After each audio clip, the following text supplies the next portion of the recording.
Всем доброго дня.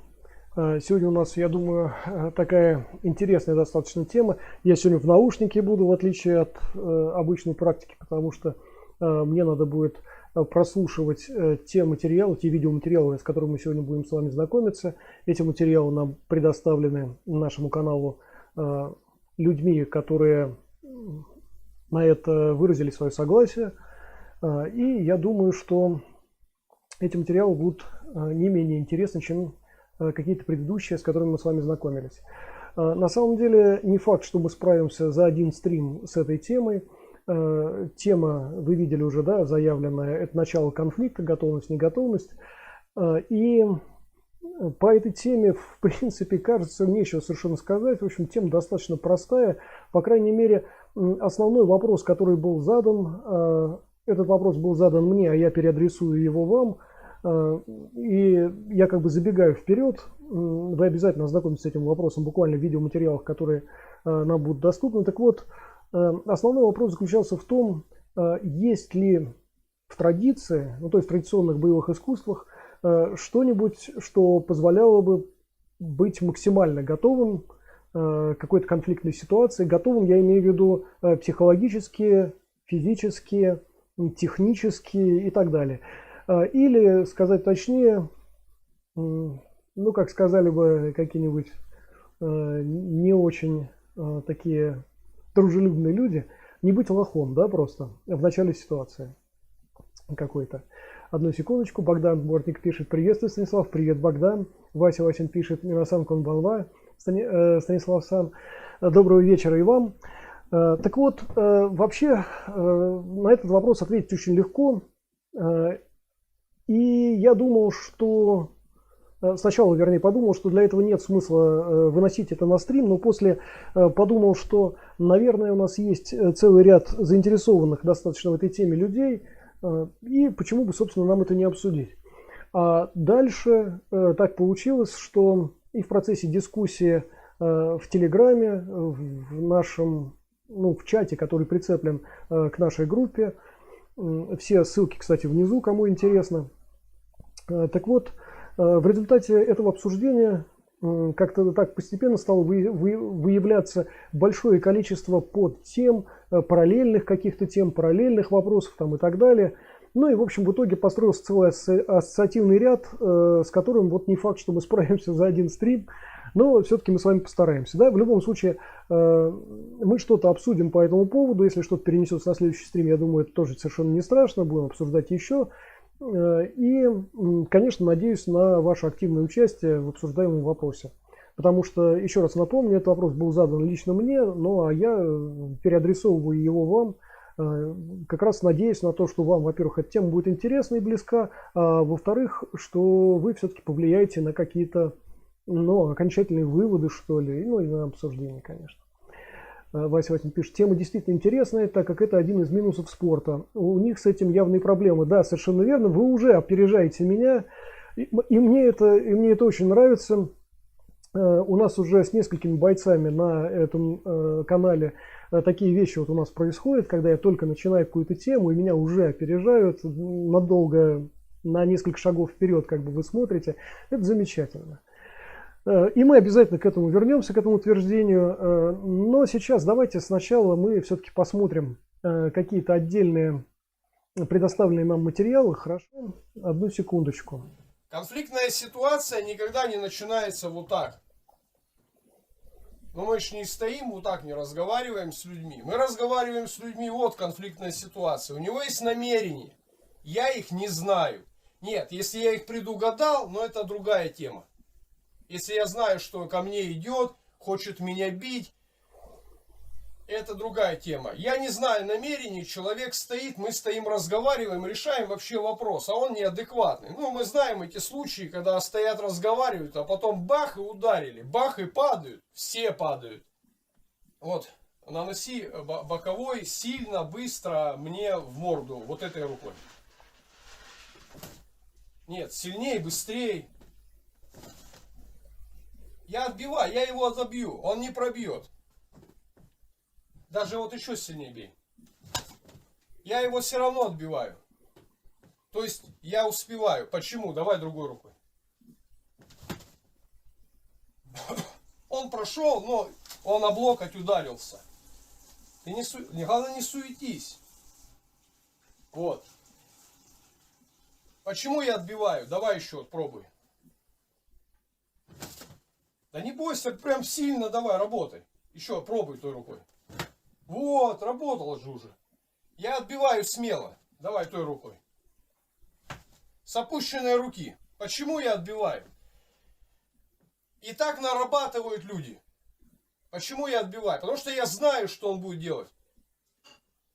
Это очень просто. Я знаю, что он будет это делать. Давай той рукой боковой. Я раз и начинаю обрабатывать, думая, что все хорошо на самом деле. Да? Что мы можем работать, и у меня все получается в жизни. Но все не так просто. Сейчас у тебя два удара. Два удара у тебя, любых. Я стою, не знаю какой, сильный удар наноси. Сильный удар, старайся не телеграфировать. Внезапный удар. Стоим. Вот. Я не знал, честно, какой удар будет он наносить. Ну, по ходу тренировок я просто считал с тела, с его, что он закручивается. Ну, то есть, по телу видно. Но это все знают. Да, что можно считать такой удар. Вот, допустим, еще раз. Да? Рука все равно, нервы подначиваются, да? То есть, я же все равно переживаю этот момент. Хотя и знаю. Я не знаю, какой удар будет. Ну, какой удар я знаю будет. Но какой рукой не знаю, да? А нервы, вот в первый раз, все равно рука страхует. Это она независимо от моей головы поднялась. То есть, я вот к чему веду просто. Что независимо. Давай еще раз. Вот любой рукой, боковой, какой хочешь рукой. Быстро, сильно работаем. Вот. Я считал его. Но он замедлился. Я очень надеюсь, что вам было это слышно, не только видно, но и слышно. Ребят, если не так что-то со звуком, вы, пожалуйста, мне напишите, хорошо? Потому что я не знаю, я надеюсь, что все в порядке, до вас, значит, голос доносится там и так далее. Да? Не только мой, я имею в виду. Сергей Фокс пишет: добрый вечер, вам доброго вечера. Юрий Лавренов пишет: привет всем. Юрий, привет. Вот, собственно, Юрий нам предоставил, да, эти видео. Значит, и мы посмотрим несколько фрагментов. Вообще Юрий предоставил гораздо более длинный такой, даже два сюжета, в общем, более длинных. Но я, значит, взял на себя смелость несколько их порезать, для того, чтобы мы могли, у нас была возможность не только их отсмотреть, но и успеть обсудить, да? Окей. Значит, Хамах Хомяков пишет: привет всем, все слышно, супер, спасибо.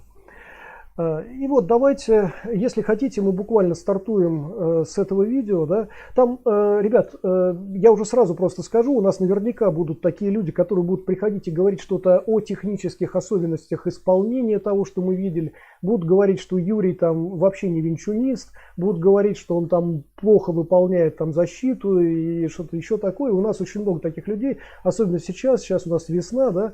Весной и осенью на каналы приходят люди с особенным обострением.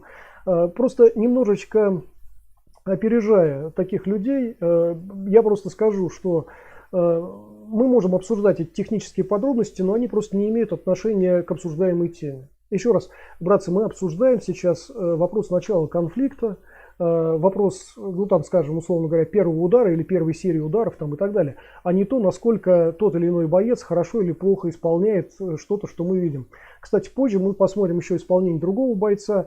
У нас на подходе, ну еще, по крайней мере, какое-то обещанное видео есть, и если мы растянем это обсуждение еще на следующий стрим, то, наверное, у нас будет возможность посмотреть еще несколько видео. Ну, по крайней мере, еще одно хотя бы дополнительное видео к тому, что мы наблюдаем, да. И здесь можно было бы, вот просто еще раз опережая всех винчунистов и псевдо-винчунистов, которых гораздо больше, конечно, чем реальных бойцов. Так вот, Значит, опережая эти события, да, конечно, тут можно говорить, что Юрий там, например, не использует реальные особенности Винчунь, там, например, он не поворачивается вокруг центральной оси, что совершенно необходимо, особенно в той ситуации, которую мы сейчас рассматриваем. Это сильно облегчает и вопрос скорости, и вопрос реактивности, и вопрос удачи или неудачи, потому что вот мы видели там какие-то удачные есть попытки, какие-то не очень удачные, да, еще впереди мы с ними тоже ознакомимся и так далее. Ну, то есть это технические такие чисто подробности, связанные с Винчунь, а в данном случае Юрий пользуется несколькими защитами Винчунь, мы еще там впоследствии увидим, да. Вот, поэтому будем условно говорить об особенностях Винчунь каких-то, да. Так вот, братцы, еще раз, опережая критиков безапелляционных в этом направлении, ребят, еще раз, мы обсуждаем сейчас не эти технические подробности и не действия конкретно Юрия, он просто задает вопрос, да. А наша задача все-таки обсудить именно тему, да, которая заявлена в этом стриме. Окей. Так, секундочку, Вася пишет, таблетки бы успокоительные от весеннего обострения этим критикам не помешало. Да, совершенно верно. Но, с другой стороны, что мы можем поделать? Значит, тут иногда появляются... О, ладно, слушайте, я не буду даже сейчас это развивать тему, бог с ним. В любом случае, мне иногда, когда у меня есть время, мне весело переписываться с такими критиками. Но мы сейчас не об этом с вами говорим. Значит, я думаю, вы поняли основную, да, мысль, связанную с тем, что, ну, существует некое, условно говоря, временное противостояние, там, в данном случае двоих людей, и как-то, наверное, нарастает конфликт, и идея в том, чтобы не упустить там первый удар. Да? Вот если кратко, вот так вот можно изложить суть ситуации. И еще раз напомню, основной вопрос заключался в том, есть ли какие-то методы, которые учитывают все эти обстоятельства в традиционном боевом искусстве. Да? Значит, опять забегая вперед, я могу сказать, есть, и кому этого достаточно, значит, можете дальше не смотреть стрим, да? Кому интересно все-таки, что именно есть, ну, те могут оставаться, да? Хорошо. И вот самый первый момент, который здесь возникает у нас, да, значит, просто опять опережая немножечко все диалоги и все, что мы будем обсуждать, значит, где, собственно, в традиционных боевых искусствах, в каких форматах вообще отрабатывается вот такого рода начало боя. Ну, ребят, значит, самое простое, вот первое, что просто сразу приходит в голову, конечно, это обычный тао и ката. Это вы слышите от человека, о котором вы знаете, который не практикует тао уже давно, да, и тем не менее я об этом упоминаю, я не тао-лушник далеко, но еще раз скажу, что, например, вот мне лично какое-то время назад вот это вот какое-то обращение к Тао дало немало. Дало немало именно в обсуждаемой нами теме, в том, как начинается конфликт. Да? Значит, братцы, если вы рассмотрите пунсе, ката любое или тао-лу, за исключением Ашихара карате, где есть ката, значит, более агрессивного плана, где, значит, какие-то ката начинаются с атаки с вашей, да? Как правило, большинство, ну не большинство, вернее, а подавляющее буквально большинство, 99,9, наверное, процентов, тао, пунсе и ката начинаются с какого-то защитного действия. Да? То есть, в принципе, начало любого тао это фактически рассматривание ситуации начала любого конфликта. Ну, любого, не любого, но начало какого-то конфликта. Поэтому, разбирая это все, ну, бункай там, ну, даже, знаете, вот у нас есть такие расшифровыватели ката и тао и так далее. Ну, в первую очередь, им, наверное, и надо было бы обратить на это внимание, на то, что начало любого тао – это, собственно, начало конфликта. И если вы гоняете тао, то вы именно таким же образом можете действовать в спарринге, периодически бросая руки и начиная снова. Да? Мы об этом еще обязательно поговорим. Вы это видели, например, на спаррингах, которые выложены у нас на канале, в том числе моих спаррингах. Мы их обсуждали уже. Я говорил, кстати говоря, забегая опять вперед, я уже говорил о том, что бросать руки я не советую начинающим. Но это всегда было фишкой, тем не менее, нашего клуба московского. И бойцы очень быстро там учились как раз тому, чтобы начинать конфликтную ситуацию раз по 10 или по 20 в течение спарринга, бросая руки и снова начиная там какие-то действия. Да? Это делалось для того, чтобы была правильная практика начала начала каких-то боевых действий из ситуации, казалось бы, неготовности. Да? Единственное, что мы не делали, это не клали руки в карман, потому что это уж совсем глупо, хотя, если хотите, пробуйте и так. Да? Но это первое, что можно было бы сказать. Второй момент относительно Тао и Ката. Братцы, вот берем самые простые опять Ката даже, я не беру там Тао, они более сложными обычно являются, чем там Ката, особенно первых уровней.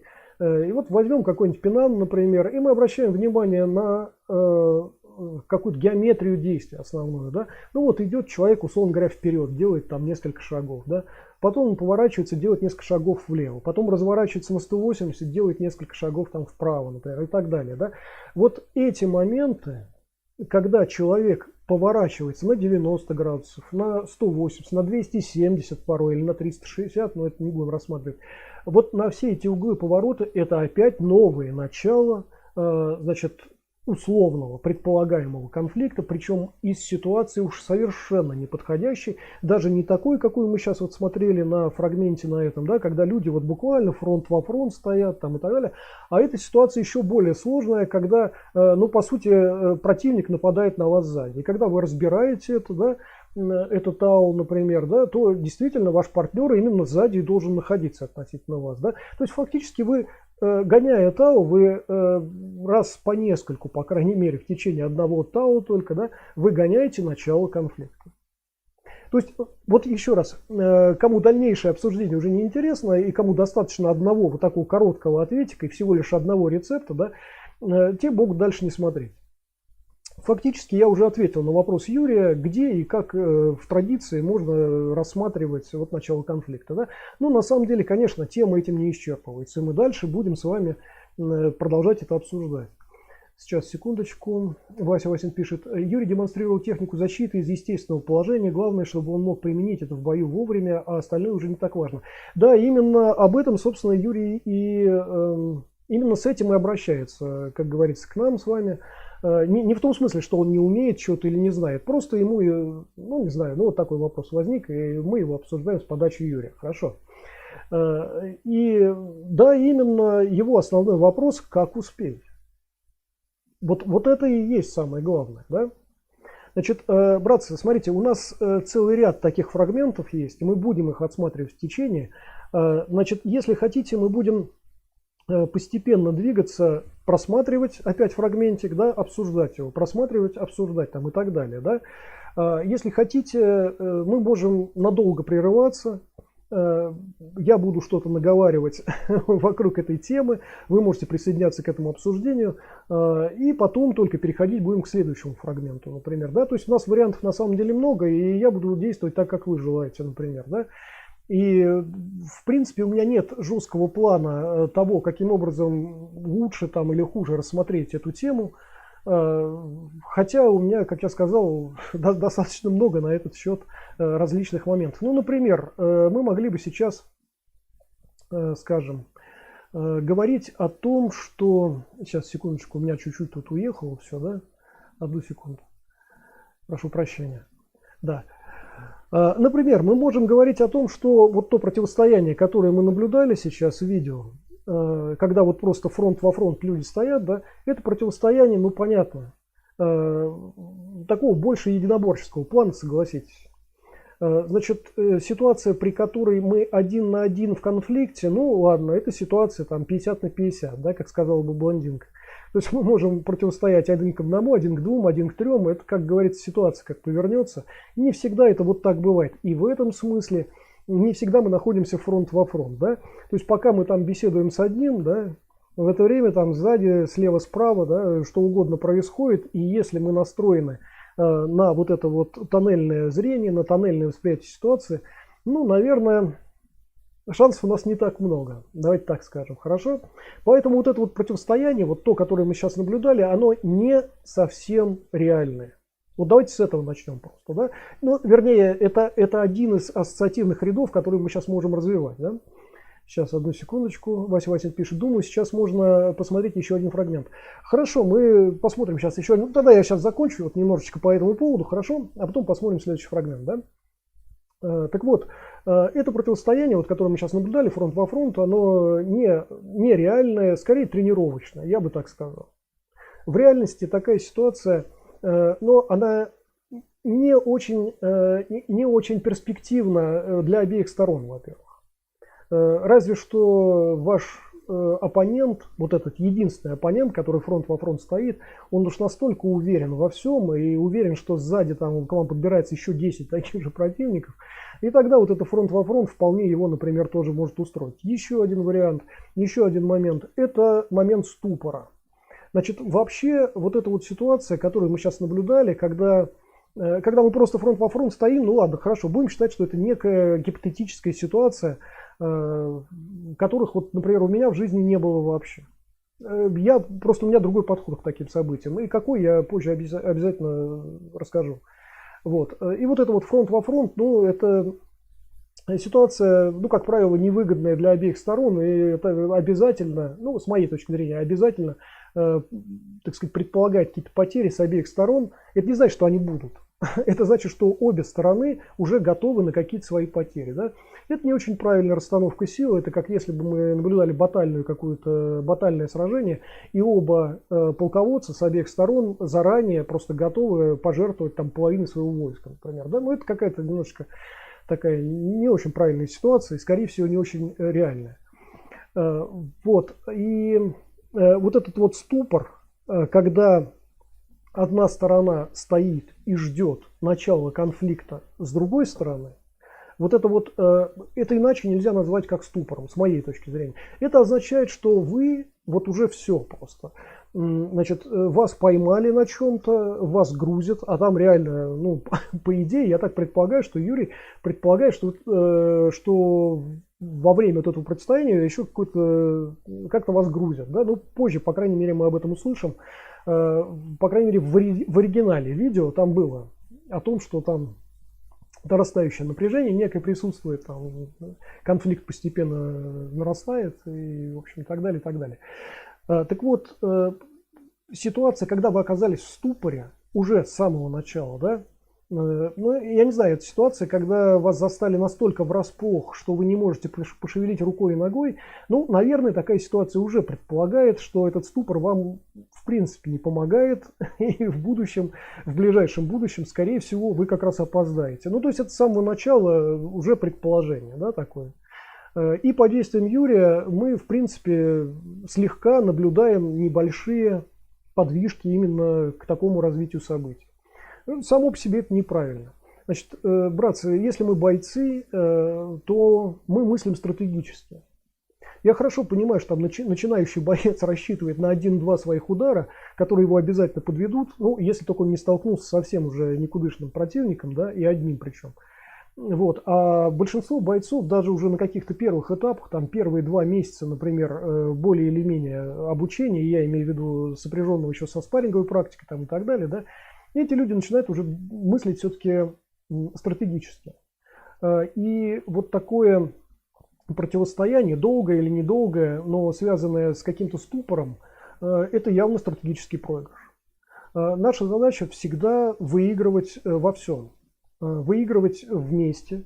Ну вот, те, кто читал «Горе на все», там книгу «Пяти колец», очень хорошо там Миямото Мусаси это прописывает, буквально в нескольких строчках он дает полное определение того, что каждый стратег должен вычерпывать из любой конфликтной ситуации. Да? Поэтому я это повторять не буду.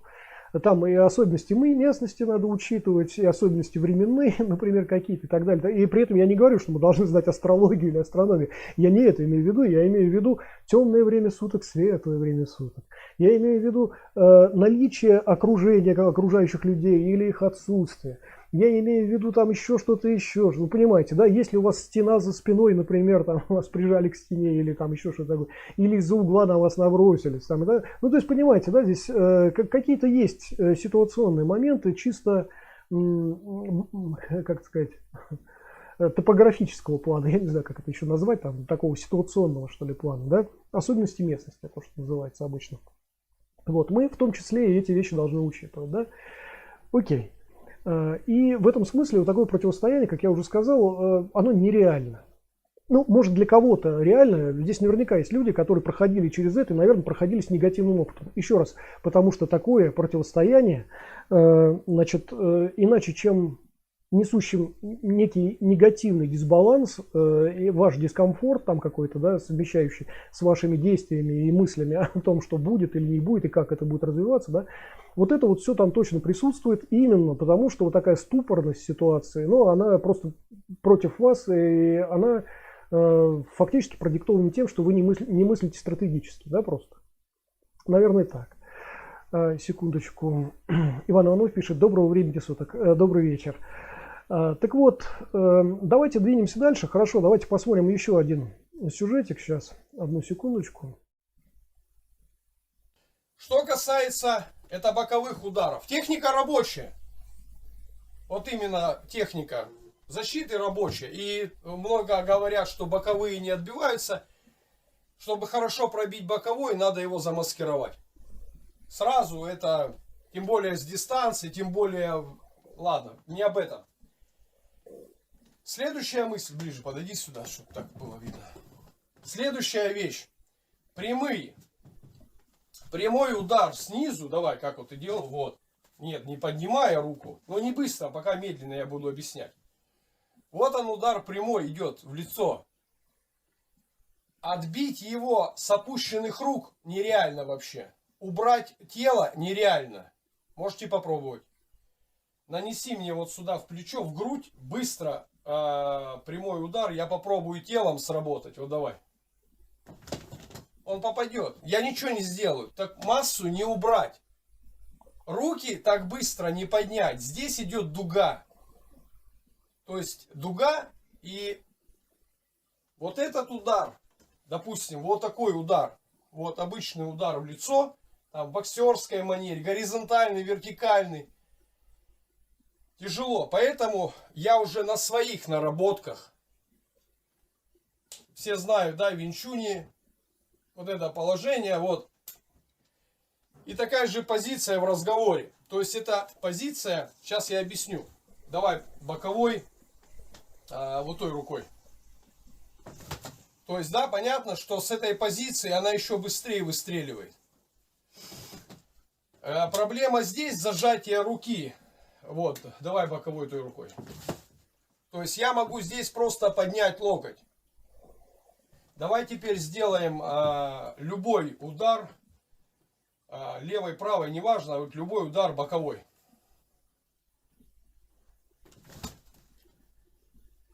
Вот примерно вот так происходит. Тут ловушка прошла, локоть прошел. Я не знал, какой удар, честно, ребят, я без обмана. Мне не страшно по морде получить, но ловушка работает. В том-то и дело. Она как бы бонсао, да, но чуть-чуть она вот такая, но работает. То есть локоть проводит. Все срабатывает на скоростях. Вот давай еще вот этот еще раз попробуем. Вот той рукой, чтобы, ну, как люди знали. Давай. То есть это рабочая тема. Можно успеть. Давай вот теперь я не знаю, какой удар.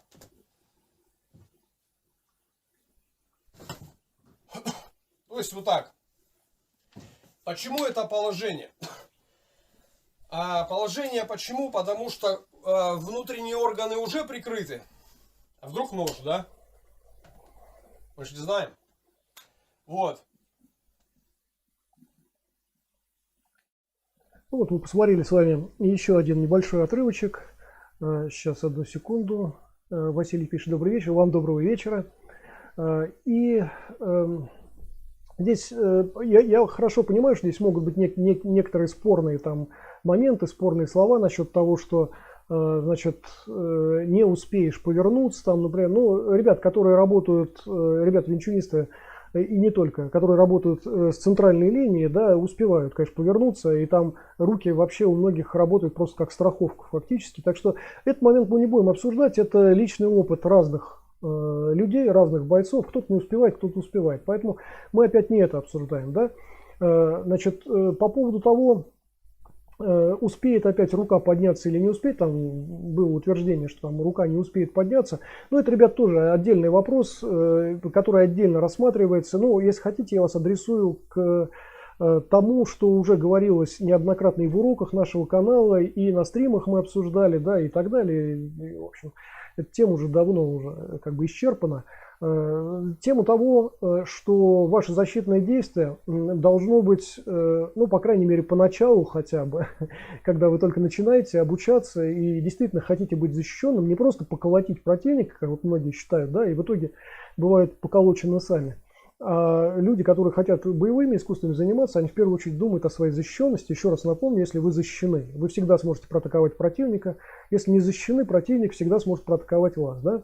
Так вот, люди, которые занимаются более серьезно все-таки какими-то защитными техническими элементами хотя бы, да, в первую очередь обращаются к тому, чтобы их действие было в 2, а иногда в 3 раза короче, защитное действие в 2 или в 3 раза короче, чем атакующие действия противника. И в этом смысле, конечно, вот то, что мы сейчас наблюдали, да, ну там есть технические проблемы явно, да, то есть там рука защищающаяся действительно выполняет действия даже порой длиннее по расстоянию, чем действие атакующего. Ну, понятно, априори здесь уже содержится какая-то явная проблема, и вот этот вопрос успеть не успеть, да, действительно, при таком подходе он является актуальным. Да? При другом подходе он является уже совершенно неактуальным, потому что если у вас есть время на подумать, время на оценить что-то, да, я имею в виду те мгновения, конечно, в течение которого наносится 1, 2, 3 там, удара и так далее, да, значит, если вы действуете в 2-3 раза короче, чем ваш противник, то вы совершенно четко можете успеть что-то изменить в процессе еще одного только атакующего действия вашего противника. Для кого это кажется чем-то волшебным и чем-то нереальным, ну, братцы, я не знаю, что вам посоветовать. Вообще это реально абсолютно. И я могу посоветовать то же самое, что советуют обычно начинающим бойцам. Да? Советуют следующее. Вот так же точно вы стоите вот, друг напротив друга, как вот мы сейчас наблюдали. Ваш партнер вас атакует, ну, сначала пусть там не очень быстро. Ну, давайте прям совсем медленно, как в замедленной съемке, да. И только когда его рука, ну, в данном случае мы говорим о, допустим, атакующих руках, так вот, когда его рука только преодолевает половину этого расстояния, только тогда вы начинаете свое защитное действие, да. Потом немножко быстрее это делать, потом еще быстрее, потом на полной скорости, да. И в конце концов вы приходите к ситуации, что...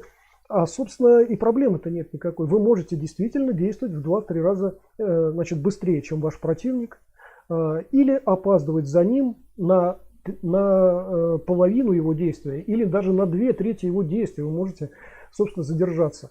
Это тот самый момент, когда вот мы говорим, что мы начинаем позже нашего противника, да, а заканчиваем раньше, чем он. Да? Вот такая, ну, казалось бы, абсурд и парадокс, но на самом деле это не так, и только в единоборствах, да, только в спорте этот фактор не учтен, потому что априори считается, что все действуют максимально быстро. Еще раз, максимально быстро мы все, конечно, стараемся действовать, когда это необходимо, но при этом максимально кратко по времени это не максимально быстро. Еще раз напомню, значит, если вы можете 1 километр пройтись не спеша прогулочной походкой, да, это все равно будет быстрее, чем 30 километров со всей дури вы будете бежать.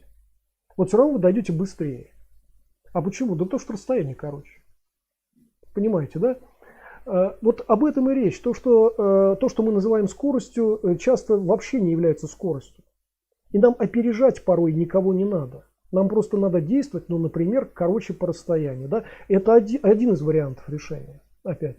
Есть еще один вариант. Вообще таких вариантов, на самом деле, ну, их не бесконечное множество, но какое-то счетное количество явно присутствует. Ну, например, еще один из вариантов, вполне подходящий тоже для начинающих. Обычно начинающим советуют. Значит, как действовать...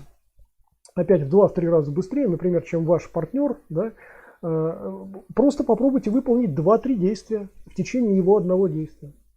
Слушайте, вы не поверите, начинающие с этим справляются просто элементарно. Вот как только так задача становится, да, вот так вот ставится перед ним задача, все, они точно успевают 2-3 действия сделать в течение одного действия только его партнера. Да. Опять, почему это происходит? Действие короче? Да нет. Просто действия уже формируются совершенно по-другому. Они формируются на уровне успеть, а не на уровне сделать что-то мощно или остановить что-то мощное. Да?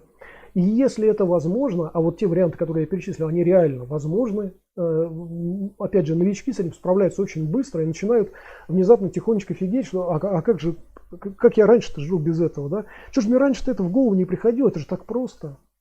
Ну, да, действительно, все просто. Вообще, чем дальше мы идем по пути боевых искусств, тем, оглядываясь назад, нам кажется все, что мы прошли, таким простым. Но то, что предстоит пройти, как-то не таким простым, да? Не так все просто. Ну, вот такая вот история, да, действительно, это как раз связано с тем, что, наверное, обучаться надо у людей, которые могут вас обучить, не из собственной головы, не из Ютуба, там, посмотрев там, у одного, второго и третьего, послушав их советов там, и так далее. Ну, у кого-то, кому можно, наверное, в этом отношении доверять, да, вот примерно так, у компетентных каких-то все-таки людей надо учиться. Вот, а возвращаясь к теме, значит, вот мы с вами еще немножечко каких-то отдельных моментов посмотрели, и в конце этого видео, если помните, вот этого фрагментика маленького, да, там была еще фраза: а если это будет нож, например, да? Ну, ребят, опять по поводу ножа, давайте не будем несколько перехваливать руку с ножом, хорошо, мы это уже много раз обсуждали, конечно, нож, который втыкается в наше тело, куда опаснее для нашей жизни, для нашего здоровья, чем просто там какой-то тычок кулаком, там, например, или пинок ногой, там, и так, ну, это понятно. Ну, скорее всего, да. Хотя, конечно, еще зависит от того, что за тычок или пинок там, но все равно, априори мы считаем, что это опаснее. Но, с другой стороны, опять, а почему мы априори считаем, что в нас это должно воткнуться-то? Если мы бойцы, мы делаем все, чтобы это никогда в нас не воткнулось. И в этом смысле мы вот видели совершенно недавно, например, видео Богдана, да, значит, по поводу того, как там в его клубе, например, работают против ножа. Вы видели мои видео с семинара, да, семинаров, значит, тоже по работе с ножом. И в этом смысле, я надеюсь, вы обратили внимание, что на самом деле разницы большой нет. Работаете вы с противником, который вооружен ножом, или работаете с невооруженным противником. Большой технической разницы в этом смысле нет, да. Поэтому вот это вот нагнетание напряжения по поводу того, что а вдруг будет нож. Ну, а вдруг не нож, а вдруг сверху падает кусок лепнины. А мы в это время беседуем мирно или не очень мирно вот с каким-то оппонентом. Поэтому давайте про вдруг не будем говорить. Не так это все страшно, конечно. При условии, что вы все-таки работаете над этими вещами. Так, одну секундочку. Вася пишет. Главное, чтобы эти компетентные тренера вообще были. Да и важно уметь самому определить, толковый ли инструктор или нет. Да, совершенно верно. Но, братцы, по этому поводу у нас немало проводилось стримов, и есть отдельные видео на канале, да, которые как раз ставят точки над «и» и немножко, может быть, направлены на то, чтобы помочь вам выбрать правильного какого-то учителя себе, правильный клуб там и так далее. Об этом мы уже говорили, если позволите, я сейчас не буду к этому обращаться, хорошо? Двинемся несколько дальше. Значит, таким образом, вот мы уже рассмотрели чуть-чуть небольшой ассоциативный ряд, связанный с этими фрагментами. Нас еще ждут фрагменты, мы обязательно к ним обратимся тоже несколько позже. Но, по крайней мере, какие-то отдельные аспекты того, о чем говорилось, да, мы уже с вами немножко посмотрели. Теперь следующий такой, может быть, немаловажный момент. Например, здесь вот нам демонстрируется положение рук, такое вот, ну, условно говоря, там, недоскрещенные руки, которые здесь вот на животе, там, и так далее. Ребят, значит, в принципе, я ничего не могу сказать против любого положения рук, которое вы там, я не знаю, примете, там, который принимает ваши руки, да. И мне, как говорится, это все равно, и хотите использовать такое положение, хотите другое, там, и так далее. Но вообще, как правило, вы представьте себе ситуацию, когда вот где-то, не знаю, ну в реальной ситуации, да, все-таки не в вашем спарринговом зале, например, а где-то на улице, к вам подходит человек и там типа, да, закурите, а если найду, вот без паузы даже, да, вот когда начинается вот такая канитель, и вы вот так вот складываете руки, вы точно считаете, что эта ситуация уже боевая какая-то, да? Вы полагаете, что вот человек, который видит, как вы уже готовитесь к боевой ситуации, и почему-то полагаете, что вот именно такая ситуация, она позитивно скажется на дальнейшем развитии событий, даже если он один, да, вы полагаете, что после этого он вот так вот будет атаковать. Ну, опять, если мы обратимся к ребятам-винчунистам, вот скажите, что вы сделали в ответ на такое положение рук. Я просто от себя могу сказать, что первое, что я сделал, это мягко положил бы ладошку на обе такие руки. И все, и дальше можно уже, все, это уже вход фактически, да. То есть давайте не будем привязываться к какому-то положению в данном случае. Это может быть хорошо, это может быть плохо. Мы можем почитать книгу опять «Горин но сё», где нам рассказывают про положение и неположение. Да? Но там не совсем об этом. Там, конечно, речь идет не о том, чтобы вообще никакого положения не занимать, да? И мы это уже с вами обсуждали. А речь идет о том, чтобы не привязываться просто ни к какому специальному положению. И как только мы начинаем действовать именно так алгоритмично, привязываться к какому-то, вот, например, начальному положению, скорее всего, ну, по крайней мере, с точки зрения Миямото Мусаси, а это все-таки, наверное, авторитет в области боевых практик, так вот, с его точки зрения, это уже проигрышная ситуация. Это означает, что вы отрезаете какие-то возможности свои, лишаете себя массы бонусов, да? И это вот одно из развитий сюжета. Вот, в принципе, я сейчас готов перейти к тому, чтобы еще немножечко под другим углом, как бы, другую грань этой проблемы рассмотреть. Да? Смотрите, вот ситуация, в принципе, достаточно простая. Да? И с самого начала, в самом начале этого стрима я уже дал свои ответы, в принципе, ну, какие-то ответы. У меня, на самом деле, таких ответов очень много на этот вопрос, один-единственный. И, тем не менее, да, я могу предложить целый ряд таких решений, целый ряд даже готовых рецептов. И кому-то они понравятся, кому-то не понравятся. Но, еще раз, это мое субъективное мнение и так далее. Значит, и с этой точки зрения, в принципе, я бы вот сейчас мог бы перейти к вопросу, если уж вот это вот стояние на реке Калки, там, да, вот это вот противостояние такое и такое напряжение, там, я не знаю, я это наблюдал только в детстве, честно сказать. То есть при дальнейшем развитии, там, каком-то, вот, лихие 90-е годы, да, те, кто их помнит, там, я думаю, Юрий их помнит, там, судя по всему, мы где-то рядом, наверное, в возрастных наших категориях там с ним. Наверное, он 90-е годы помнит, и даже в 90-е годы такая ситуация было трудно уже представить. Чтобы люди стояли, один на другого давил. То есть, в принципе, да, конечно, какие-то отдельные гопнические моменты, какие-то, ну, такие вот, в принципе, возможны, когда люди перед вами просто встают вот так вот, да, и начинают вас грузить. Вот. И, кстати, я на всякий случай, вот еще одна грань рассматриваемого вопроса, на всякий случай сразу могу сказать, что если вас профессионально грузят, да, ну, вероятность того, что вы будете обращать внимание на руки и ноги, очень маленькая. Потому что, когда грузят профессионально, вам приходится давать ответы. А для того, чтобы давать сколько-нибудь адекватные ответы, значит, вам придется следить за разговором. Когда вы будете следить за разговором, вас будут ввести в ту сторону этого разговора, которая занимает все ваше внимание. Когда вас будут ввести в сторону, которая занимает все ваше внимание, поверьте, в это время вашего внимания не будет больше нигде. Кстати, по этому поводу я мог бы вас адресовать к видео, вот там вот внизу, в описании к этому стриму. Там есть 3 ссылочки. Вот самое первое, это на видео недавно вышедшее. Оно относится к книге Такуано Соху, которую мы периодически с вами рассматриваем на втором нашем канале. И, как правильно уже заметили 2 бойца на нашем канале, это видео имеет непосредственное отношение к обсуждаемой теме. Кому интересно вот это вопрос направленного внимания, управления вашим вниманием в том числе, да, вот обратитесь к этому короткому достаточно видео, там все очень хорошо изложено, и здесь я это повторять не буду. Я просто скажу, что те, кто профессионально грузит, это люди, которые... Их задача, они не ставят перед собой задачу просто растянуть как-то вот момент агрессии своей. Не в этом смысл-то. Никто не занимается бессмысленными вещами. Когда вас ребят грузят, это значит, что человек управляет вашим вниманием. Как, мы сейчас немножечко поговорим, секундочку. Вася Васин пишет, да, это не только Миямото Мусаси говорил о том, что не нужно к конкретной позиции привязываться. Многие китайские и японские мастера это говорили. Вроде даже Сукаку Такеда также высказывался. Да, совершенно верно, очень правильно вы сказали. И я полагаю, что это вот как раз тот самый момент, когда имеет смысл обращаться к тому, что мы могли бы назвать теорией боевых искусств. Да? Прикладникам необходимо обращаться к теории. В противном случае вы упускаете очень много граней того боевого искусства, к которому, вам кажется, вы обращаетесь. Да? Ну, а теоретикам, конечно, можно пожелать только одного, чтобы они обращались к практике. Да? Здесь все понятно.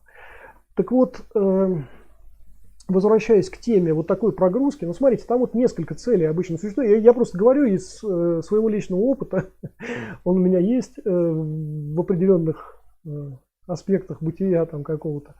Так вот, Значит, одна из целей, когда вас грузят, это управление вашим вниманием. Сделать так, чтобы вы отвлеклись. Причем это совершенно не обязательно для того, чтобы развязать конфликт. Вам может казаться, что человек на вас там бычит как-то, что-то такое там, вот это все. Вот. А на самом деле у него, может быть, целей таких нет. Вот представляете, он вот вас грузит, а потом внезапно поворачивается и уходит. Вот представляете, вот внезапно все прерывается, да? И вы так, опа, и чем это я его так напугал? Нифига себе, бравый я парень, оказывается, да? А потом так хоп, а в кармане что нет, да? Денег нет, там, вот кошелька вашего нет, там, мобильного телефона нет, да? То есть в этом смысле вот это управление вашим вниманием, это не обязательно развитие конфликтной ситуации. Ну, это вполне может быть. Ну, в том числе и просто отвлечение внимания для того, чтобы что-то подтырить там, например, да. Такая ситуация возможна. Так что, братцы, когда вот начинается вот этот вот груз весь, вот эта вот вся канитель, имейте в виду, что это просто управление вниманием, независимо от того, к чему это может привести ситуация, да. Она может быть конфликтная, может быть не конфликтная совсем, а просто вы останетесь, например, без денег и ценностей. Вот. А теперь по поводу других каких-то целей. Еще одна из целей такого прогруза, например, растягивает время. Ну, кто-то к вам подошел там в людном месте, начинает что-то там, ну, вот это вот все, ну, и при этом еще громко особенно. Вот вообще обращайте внимание на психологию окружающих людей. Я вот, например, на нее сильно внимание обращаю всегда. Тембр голоса, частота произнесения каких-то фраз, да, направление взгляда, позиция человека, это все очень о многом говорит. Ну вот, когда вас грузят, например, в людном месте и громко, это означает, что человек просто растягивает время. Он сейчас привлекает внимание таких же граждан, как и он. Там все остальные, это как они говорят, ботва, да, они там мимо пройдут. А вот свои подойдут, и вот это вот как раз тот самый момент, когда вас грузят для того, чтобы, ну, условно говоря, вас окружить, там, да, если так вот говорить, окружить. Вот, это тоже одна из целей. И в этом смысле обращать внимание на одного человека, ждать от него какой-то агрессии, даже порой это не просто ошибочно, а даже бессмысленно, потому что, скорее всего, агрессия будет проявлена где-то из-за спины. Где-то, да? Такое может быть. Вот. Это вот еще один вариант. Еще одна цель. Ребят, еще раз, таких целей достаточно много. Я там все сейчас не перечислю. Но еще один из вариантов, да, с нарастающим давлением, с постепенным приближением лица к лицу, да, лба к лбу там, и так далее, с нарушением дистанции. Вот о дистанции мы еще попозже поговорим. Так вот, когда вот это вот начинается, да, когда в ваш bubble of privacy вторгается личность некая, да, давящая и голосом, и манерой, там, и так далее, и так далее, очень часто задача просто заключается в том, что человек очень хорошо понимает, как работает адреналин. Вот сейчас вот адреналин, он вам впрыснет в кровь, потому что вас это задело. Представляете, вот человек, например, как бы проходил мимо вас и намеренно, прям вы видите, что намеренно двинул вас плечом, потом еще повернулся и начал на вас бычить, что это вы виноваты, там, и так далее. Ну да, то есть делается все для того, чтобы максимально вызвать в вас вот этот гнев, недоумение по поводу происходящего и желание выбраться из этой ситуации. Или желание даже в том числе и двинуть такому человеку, как говорят, в бороду, да. И, кстати, умные люди, умные грузилы вот такие, да, они делают так, чтобы именно вызвать ваше внимание на определенный участок своего тела в том числе, да. Кто умеет грузить, тот меня поймет. Значит, поэтому вы становитесь абсолютно предсказуемыми и ведомыми. Мало того, если такой человек хочет, чтобы вы его проатаковали, вы проатакуете его в самый удачный для него момент. Вот понимаете, да?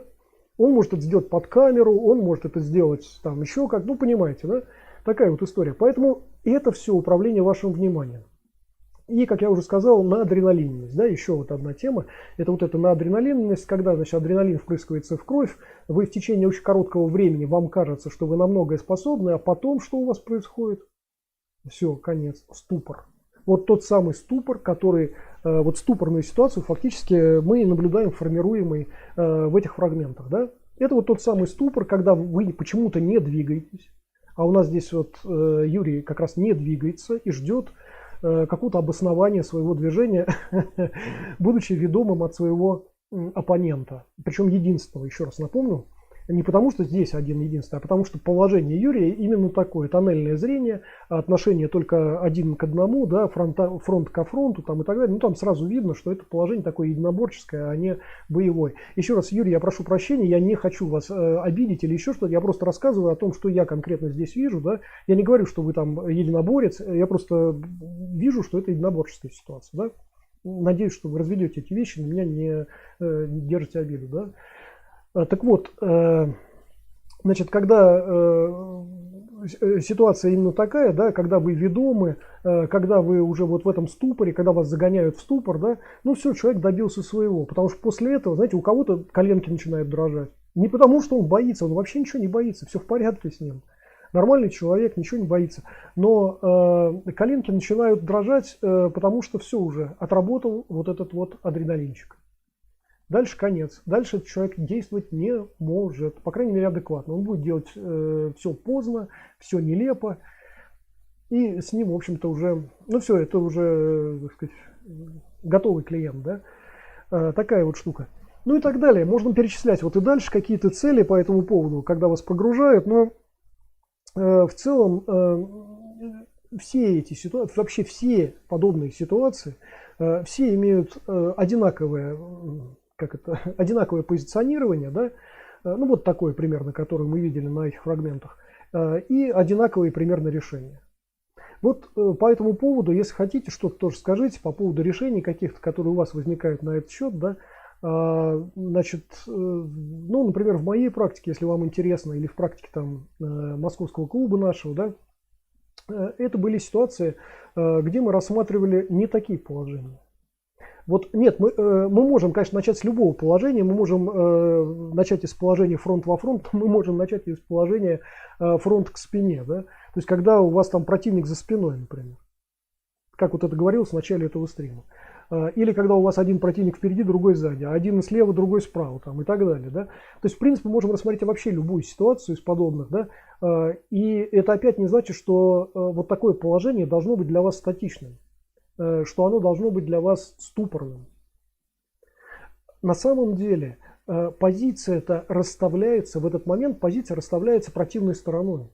Одним или там несколькими вашими противниками. Они в это время участвуют в расстановке фигур, а вы в это время просто пешка.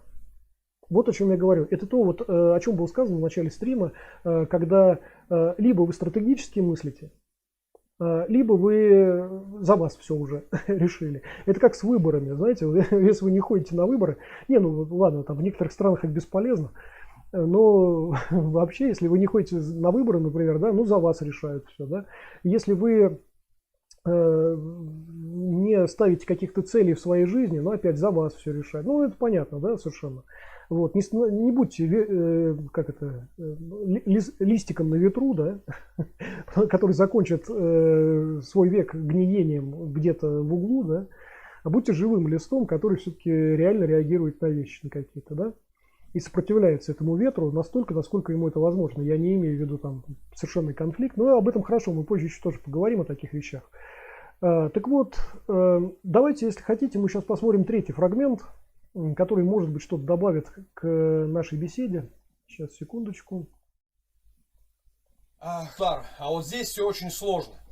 Прошу прощения. Здесь мы еще разобрались, более-менее. Ближе подойди вот так сюда. Давай, сразу пристреляйся. Вот идет удар. Мое положение рук такое. В любом случае, я уже для себя просто это выбрал, потому что это правда работает. И я лучше так буду стоять. Вот смотрите, как получается интересно. Прямой, вот это левой рукой. То есть, давай еще быстрее. Еще быстрее. Я успеваю реагировать. Давай той. Еще быстрее. Еще быстрее. Отбивается 2 удара прямой одним положением. То есть биусау, да, на раскрытие. То есть вот это положение, да, мы раскрываемся. То есть срединная техника срабатывает. То есть я работаю что эту руку, что эту, неважно. Но, допустим, я теперь не знаю, не допустим, а вот я не знаю, какой прямой он ударит. Давай, любой прямой, поехали.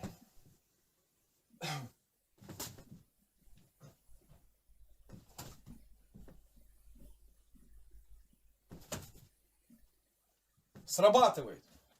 То есть еще при должной наработке срабатывает.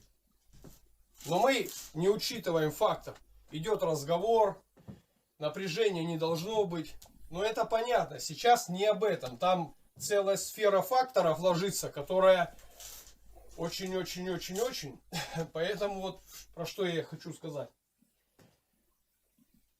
Вот это положение. Положение, которое в принципе не вызывает. Ну, подошли, разговариваем, я стою. Все, но я уже в боевой позиции. Если я с этой позиции работал, то я уже в боевой позиции. Но мы не учитываем один фактор. Братцы, кстати, здесь я немножко позволю себе прервать вот это вот все, потому что вот этот фрагмент, он более долгий, чем предыдущий. Я боюсь, что к его окончанию я забуду то, что хотел сказать, да. Кстати, вот по поводу вот такого вот положения там и так далее. Если на семинаре будете, я вам продемонстрирую даже, как сквозь вот такое положение, да, можно попадать в тело. То есть, если есть иллюзия, что вот это защищает, вот такое положение защищает, например, от удара, даже в то место, которое якобы защищено этими руками, и тем более от удара ножом, то это, ребята, иллюзия. Еще раз, я это продемонстрирую обязательно на семинаре, если только вы мне напомните. Это важный момент, потому что я такие вещи в голове не держу, да? Окей, дальше. Первый фактор. Вот он работает этой рукой, работает, боковой.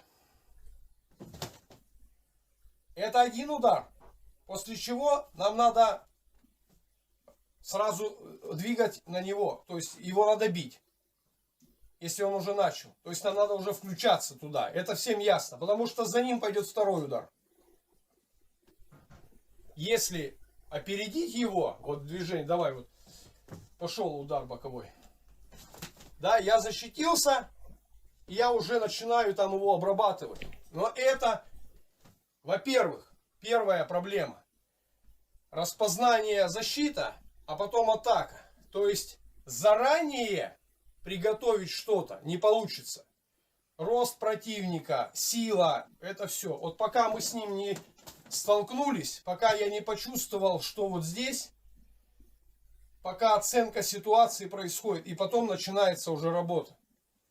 Есть 4 техники, которые он сейчас будет бить. Я не буду знать, какая, откуда. Давай, сейчас я чуть-чуть это одуплюсь. Все, давай, можешь работать. Побыстрее. Любую технику побыстрее, не бойся. Любую технику, давай. Сразу все видоизменяется. То есть получаются руки. Понимаете, да, про что я говорю? То, что я показывал, это одно. Когда я сейчас понимаю, что... Ты прям дотягивайся до меня, давай, работай.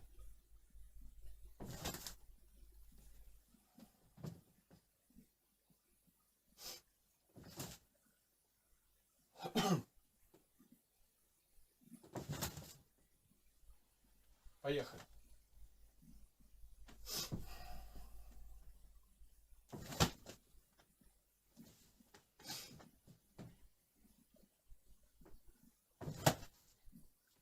Сразу меняется. По-другому. Уже не так легла, так легла.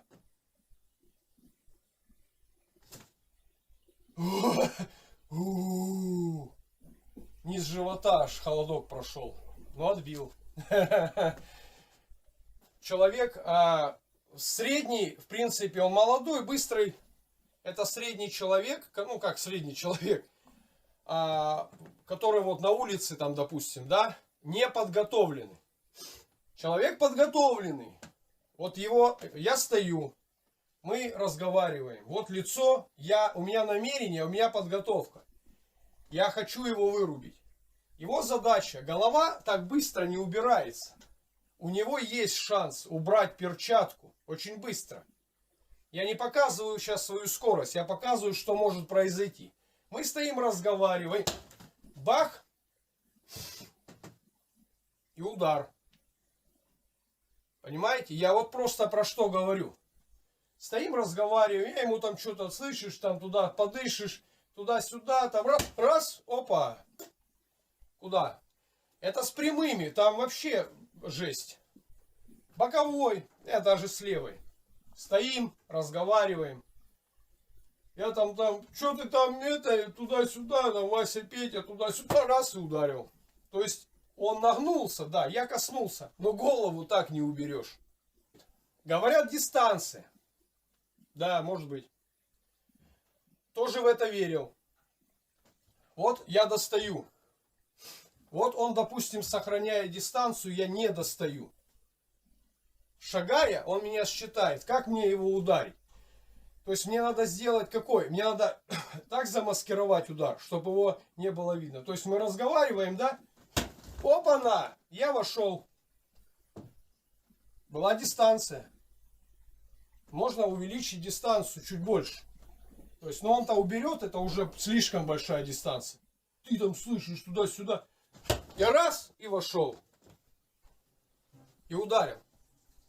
Это сохранение дистанции. Я уже не говорю про такую дистанцию, про которую я сейчас показывал. То есть дистанция была вот такая. И я успел его ударить. Вот. А если я знаю, что он подготовлен, я сделаю совсем по-другому.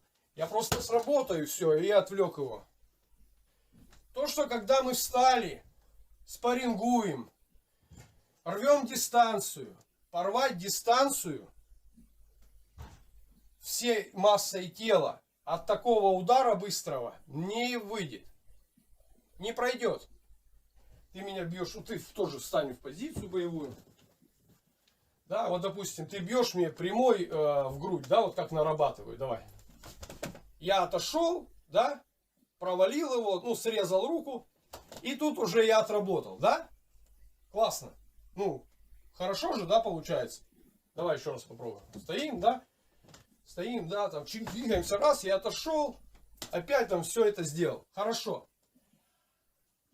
А вот теперь он бьет и забирает руку назад. Очень быстро бьешь и сразу забираешь руку. Вот сюда мне бей и забирай руку. Забирай еще быстрее. Вот. Вот теперь давай, работай. Второй удар. Опа-на. А он мог быть и вот такой.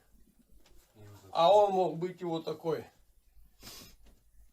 Как могут приемы, которые отрабатываются типа я отбил, перевел, закрутил, ударил, так работать, если человек будет бить, держи.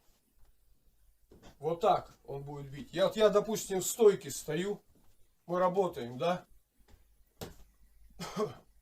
Это не боксерский удар. Как можно, допустим, раз я отошел, как провести прием? Человек там не залипнет. То есть по поводу приемов, что может только работать?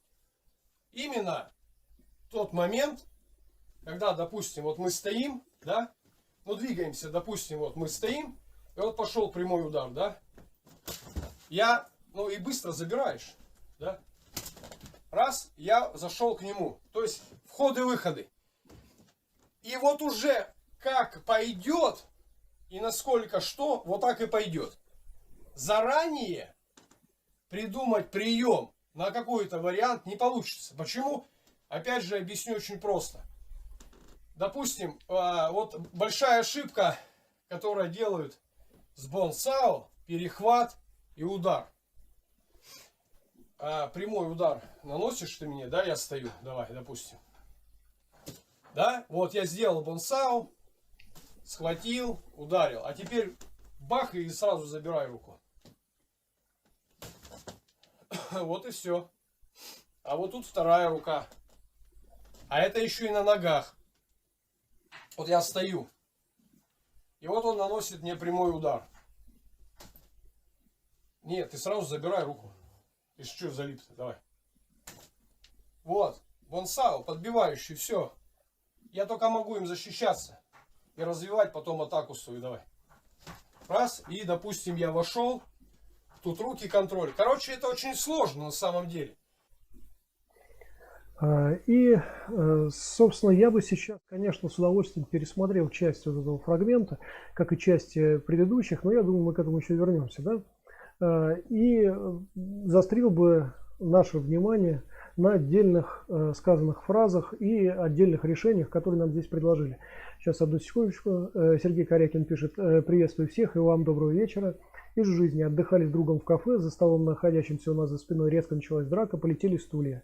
В этот же момент из соседнего зала прямо на нас выбежали несколько человек, как оказалось позднее охрана, и таким образом мы оказались в своеобразных тисках. Ну да, пожалуй, вы просто таким образом подтверждаете, что вот эта вот ситуация такая статичная, которую вот мы сейчас рассматриваем, что все-таки эта ситуация скорее гипотетическая, чем реальная, да, и так же точно, как и противостояние одному человеку, а там не нескольким, например, да. Наверное, вы это имели в виду, Сергей. Я тоже именно так отношусь к подобным вещам, и вот рассматривание такой статичной совсем и залипающей какой-то ступорной ситуации, да, ну, мне кажется, это не совсем реально для большинства людей, которые мыслят стратегически, да. Окей. Но давайте немножечко дальше двинемся. Тут мы сейчас немного позже вот пересмотрим еще кусочек вот этого вот фрагмента, хорошо? Я думаю, всем будет это интересно, потому что когда по нескольку раз даже пересматриваешь отдельные моменты, да, многое все-таки приоткрывается еще дополнительно, и мы обязательно, значит, это сделаем. Но сейчас я бы сказал еще об отдельных таких моментах. Вот в тех фрагментах, которые мы уже просмотрели, да, вы обратили внимание, значит, рассматривалось 3 дистанции из 5 возможных. Ну, обычно считают, что существует только 3 дистанции. На самом деле, если уж так по-настоящему хорошо это все как-то разделять, существует 5 основных дистанций.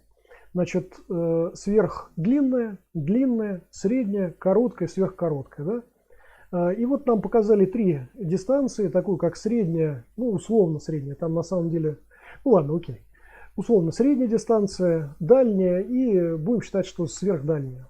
Сверхдальняя это там от определенного момента и до бесконечности, там мы считаем, да. Вот. Но не было рассмотрена короткая и сверхкороткая дистанция. А это очень важно. Это как раз по вопросу, который мы поднимали несколько раньше. Я уже сказал о том, что в идеале, когда вы рассматриваете такие вещи надо, конечно, рассматривать на своих тренировках, потому что, ну, опять, как я уже сказал, если вы ТАО гоняете, то вы понимаете, как начинается боевая ситуация совершенно в разных ракурсах, там, и когда у вас сзади противник, и спереди, и слева, и справа, там, и так далее. И при разборе ТАО вы именно так к этому и относитесь. Это начало очередной ситуации. Так же, как и в спарринговой ситуации, я уже говорил, что, значит, набрав определенный опыт какой-то, вы начинаете относиться к спаррингу как ко множеству начинающихся ситуаций. Да? Вот. И в этом смысле вы можете в одном спарринге проработать 10, 15, не знаю, там 20 новоначинающихся ситуаций. Да? То есть в этом смысле как бы нет проблемы, и также точно, следовательно, нет необходимости рассматривать вот эту ступорную ситуацию. Когда вы залипаете в каком-то одном положении, причем это положение выбирает за вас ваш противник, он выбирает эту дистанцию, то есть вы делаете все для того, чтобы ему было комфортно. А, как правило, братцы-агрессор выбирает либо не готовую жертву, либо формирует из нее не готовую. И в этом смысле, как только вы развязываете ситуацию как ступорную для себя, да, она определенно комфортна уже для противной стороны. Это совершенно логично. Так, сейчас, одну секунду, Хамаханков пишет. Ну почему же гипотетическая? В телеге была выложена реальная ситуация из жизни с камеры магазин. Да-да, я помню это видео. Это одна просто из возможных ситуаций. И еще раз, братцы, повторю то, что вот сейчас было сказано. Для людей, эта ситуация характерна для людей, не мыслящих стратегически, не имеющих отношения к боевым практикам. Для людей не боевых просто, да? Это уже было сказано, несколько раз повторялось. Я надеюсь, вы обращаете внимание на то, что я говорю сейчас, да, чтобы просто не было такого, что ну почему же гипотетическая? Она гипотетическая. Мы сейчас здесь бойцы, мы прикладники, мы говорим о том, что мы можем и что мы умеем. Наверное, небольшое количество из присутствующих сейчас на канале представляют собой людей, которые вообще ничем не занимались боевым и просто случайно попали на этот канал. Да?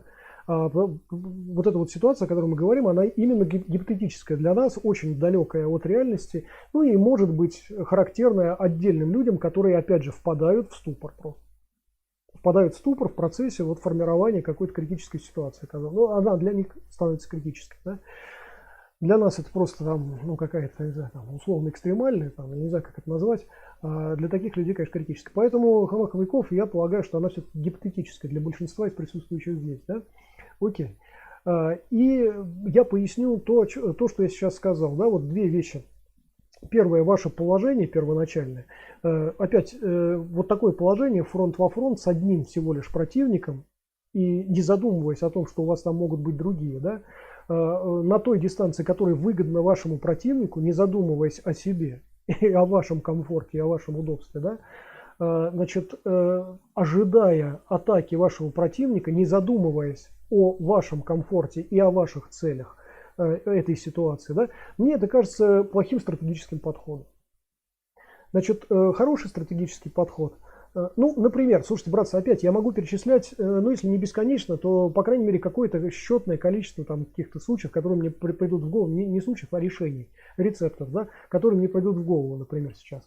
Ну, вариант первый. Вы постоянно меняете эту дистанцию. Вот это вот стоять и ждать. Еще раз, ребята, кому что нравится, как говорится, хотите, ждите. Это ваше дело, это ваше решение там, и так далее. Но более стратегически продуманные какие-то вещи, наверное, будут мешать комфорту вашего противника или ваших противников. Следовательно, постоянное изменение дистанции, если ваш противник вас выстроил уже на дистанцию или выстроился относительно вас на определенной дистанции, ну, ребят, вы серьезно хотите ему помочь? Или вы хотите, чтобы он стал вашим помощником? Ну тогда вы поменяете ситуацию. Вы поменяете эту дистанцию. Нет ничего страшного, что вы будете там немного, например, пошатываться. Ну а что такого? Ну вот вы болтаете там то туда руку, то сюда, например, то еще что. Ну и что? Ну да, вот у вас манера поведения такая странная. Что вам могут за это предъявить? Так вам уже предъявили. Чего бояться? Значит, фронт во фронт опять. Мне это не совсем понятно. Ребят, зачем вы держитесь того положения, которое выстроил для вас опять противник? Он стал к вам во фронт, вы его отзеркаливаете. Вы что, жениться на нем собрались? Я понимаю, конечно, если вы пикапом занимаетесь, с девушкой знакомитесь, вы зеркалите какие-то ее действия, и на примитивные умы это действует как что-то вас объединяющее. Но вы что, жениться собрались на агрессорах, на своих, вот на этих, на всех? Вам это нужно? Почему вы должны зеркалить его? Он стал фронт во фронт. Ну, а что вам мешает повернуться к нему бочком, например? Как-то еще там, я не знаю. Ну, понимаете, да? Сделать шаг в стороночку чуть-чуть, так вот, вскользь к нему, например, да? И так далее. Есть с этим проблемы? Реально? Что вас останавливает? Где психологическая проблема, где психологический барьер, который вам мешает это делать? Этот психологический барьер вы создаете для своего противника или противников, когда начинаете менять условия игры. Это, ребят, еще один из готовых рецептов элементарных, который просто вот прям навскидку приходит в голову. Это часть моей практики, например, да? Кому интересно. Другие варианты. Это хорошо. Будем считать, что вы зависли вообще. Я не знаю, что с вами случилось. Я не знаю, по какой причине вы не имеете морального права ничего не иметь, не менять, значит, в начале вот этой вот... После первого звоночка вот этого вот, да, этой конфликтной ситуации. Хорошо, будем считать, что вот, ну я не знаю, вы зависли. Я не знаю, что случилось, но вот прям все, конец. Хорошо. Значит, и ситуация вот сейчас будет именно такой, как вот сейчас демонстрируется нам. Вы стоите и почему-то ждете первой атаки. Ну, кстати, еще почему-то вы уверены, что эта атака обязательно будет только руками, там и так далее, и только с одной стороны. Ну, ладно, хорошо. Опять гипотетически будем считать, что эта вот ситуация почему-то разыгрывается в реальности. В реальности вообще все не так. Трудно себе представить, что это будет только руками. Я приведу для этого примеры. Трудно себе представить, что это опять один будет игрок только перед вами, да, даже если вам так кажется по какой-то причине. Ну и так далее. И тем не менее, пускай мы допустим вот эту вот гипотезу, ну пусть вот это так будет. Еще раз, почему Хамах Хомяков это гипотетическая ситуация? Ну вот почему? Потому что вот я сейчас привел какие-то контраргументы этому всему, да? Так вот, будем считать, что это гипотетическая ситуация, вы зависли и вы ждете вот этого первого удара, причем только руками. То, что она там одна левая, другая правая, ну и что? Это на самом деле, ну для кого-то это два разных варианта, хотя на самом деле их гораздо больше. Если посмотреть на тело человека, там гораздо больше вариантов, конечно, для атаки в вашу сторону, для первой, даже со стороны одного человека. Ну хорошо, будем считать, что опять чисто гипотетически всего два варианта существуют. Но на самом деле, ребят, это один вариант. Несмотря на то, что здесь это рассматривается как два разных варианта, это, ребята, один вариант. И ребята-винчунисты, которые хорошо работают с защитой, они одинаково отреагируют одним и тем же действием на любой из этих вариантов. Или на двойку, или на тройку, или на что угодно. И тем более Юрий сейчас нам показал одно из простейших решений. Да, он выполнил это действительно как вход, несколько раз нам это показал, после которого можно уже атаковать противника и так далее. И на самом деле вот этот момент, залипает, не залипает, там, рука отдергивается, она назад и так далее. Ну, давайте мы попозже посмотрим. Но я просто сразу немножечко обгоняя время, скажу, что ну и что не залипает. Ну, во-первых, вам это не мешает атаковать противника, продолжать. И защищаться от него. Ну, неважно, отдергивается там рука атакующая или не отдергивается, какая разница. Но она, как правило, вообще ни у кого не залипает. Я не представляю себе даже вот спарринговые ваши практики, где у вашего противника там, по спаррингу залипают руки, где-то остаются. Я такого себе представить не могу, в моей практике такого никогда не было. То есть, в принципе, вы все время работаете с людьми не залипающими. И при этом достаточно интенсивно, достаточно эффективно с ними работаете в спарринге. Да? То есть, это не проблема как раз. И я не очень понимаю, почему она здесь обозначена как проблема, но бог с ним. Кроме того, допустим, это опять чисто гипотетически, пусть это развивается как проблема. Ребят, Чисао – это практика, которая характерна, например, для того же Винчунь, о котором мы сейчас говорим. Да? Почему здесь вот это не работает, я не понимаю. Почему, если отдернулась рука, то все, на этом кончилось? Да ничего не кончилось. Практика Чисао. Юрий очень правильно выполняет вход, он выполняет шаг вперед. Даже если у нас противник отскакивает, как позже демонстрирует это Юрий, когда он там отскакивает после удара, да, даже если у нас противник, вот оппонент Юрия, там, например, отскакивал бы, да, Юрий бы также точно продолжал за ним бы следовать при помощи практики Чисао обычной. То есть тут тоже нет проблемы, это уже решено задолго до нашего с вами обсуждения, несколько веков назад. Вот. И я опять здесь не вижу проблемы. Даже вот в этой узкой, гипотетической совершенно ситуации, не очень реальной для жизни, там, вот для реальной, да, тем не менее, уже все равно есть эти все ответы на все эти вопросы. Да? Сейчас, секундочку. Запрух пишет: добрый вечер, и вам доброго вечера. Хотел высказаться, что задаваемая ситуация не отражает реальность. Изначально говорится о неожиданности, но неожиданного для кого? Но неожиданного для кого, я считаю, что... ну неожиданно и для кого, наверное, это вопрос, да? Я считаю, что после конфликта ударить неожиданно нельзя. Да, совершенно верно. В принципе, первым звоночком является уже какая-то нагнетаемая атмосфера, да? То есть, в принципе, это уже понятно. Я еще раз, ребят, я никогда никому не советовал бить первым. Это полная глупость, я считаю. Люди, которые это советуют, это люди, которые просто, ну, явно боевыми практиками не занимаются, да? Они там в перчатках по ринку скачут, вот, пожалуй, максимум, на что они способны, да? Значит, в реальной ситуации вот это вот бить первым, ну, мне нравится, когда мой оппонент бьет первым. Это значит, что мне не надо думать даже. Я не должен ничего выбирать, понимаете, вот нет проблемы сомнения, выбора, еще чего-то. Все понятно, все сразу понятно. Это очень хорошо, когда ваш противник бьет первым. И в этом смысле, еще раз, когда я говорю, что, ну, вот поддерживаю сейчас The Proof в том, что вообще конфликтная ситуация начинается задолго до первого удара, да, и она сразу обозначается как первый звоночек. Это уже означает, что вы должны выстраиваться стратегически, как было сказано выше. Уже все понятно. Очень просто это. Окей, повторять просто сказанное не буду. Значит, ну давайте сейчас вот еще разочек, если не возражаете, посмотрим вот этот маленький короткий эпизод. Что касается прямого удара, а вот здесь все очень сложно. В принципе, он молодой, быстро. Сейчас, простите понимаете, меня. Я вот просто про что говорю. То есть мне надо сделать... Ну, срезал руку, и тут уже я отработал, да? Вот это тот самый момент, о котором я говорил, о том, что Юрий тут выполняет вход, в принципе, один из вариантов, из миллиона, наверное, вариантов входов. и мог бы продолжать действовать дальше, даже если там рука его оппонента отрывается. И в этом случае, пользуясь этим отрыванием, и в случае, если она там залипла по каким-то непонятным причинам, то же самое, как бы и то, и другое не является помехой, да, при условии, что работа в ЧСАУ все-таки периодически как-то оформляется, да. Окей. Классно. Ну, хорошо же, да? Забирай еще быстрее. Вот. Вот теперь давай, работаем. Второй удар. Ну, то есть понятно, да, что сейчас правая рука Юрия, вот она зависла. Там дело не в том, что не зависает у нас партнер, а в том, что зависает рука Юрия, ну, намеренно, я понимаю, что намеренно, для того, чтобы продемонстрировать как бы некую безысходность этой ситуации, но даже это не демонстрирует ее безысходность. Если бы Юрий продолжал действовать, а не зависал бы, да, то, собственно, все бы дальше и работало. Иными словами, мы сейчас наблюдаем ситуацию нескольких ступоров.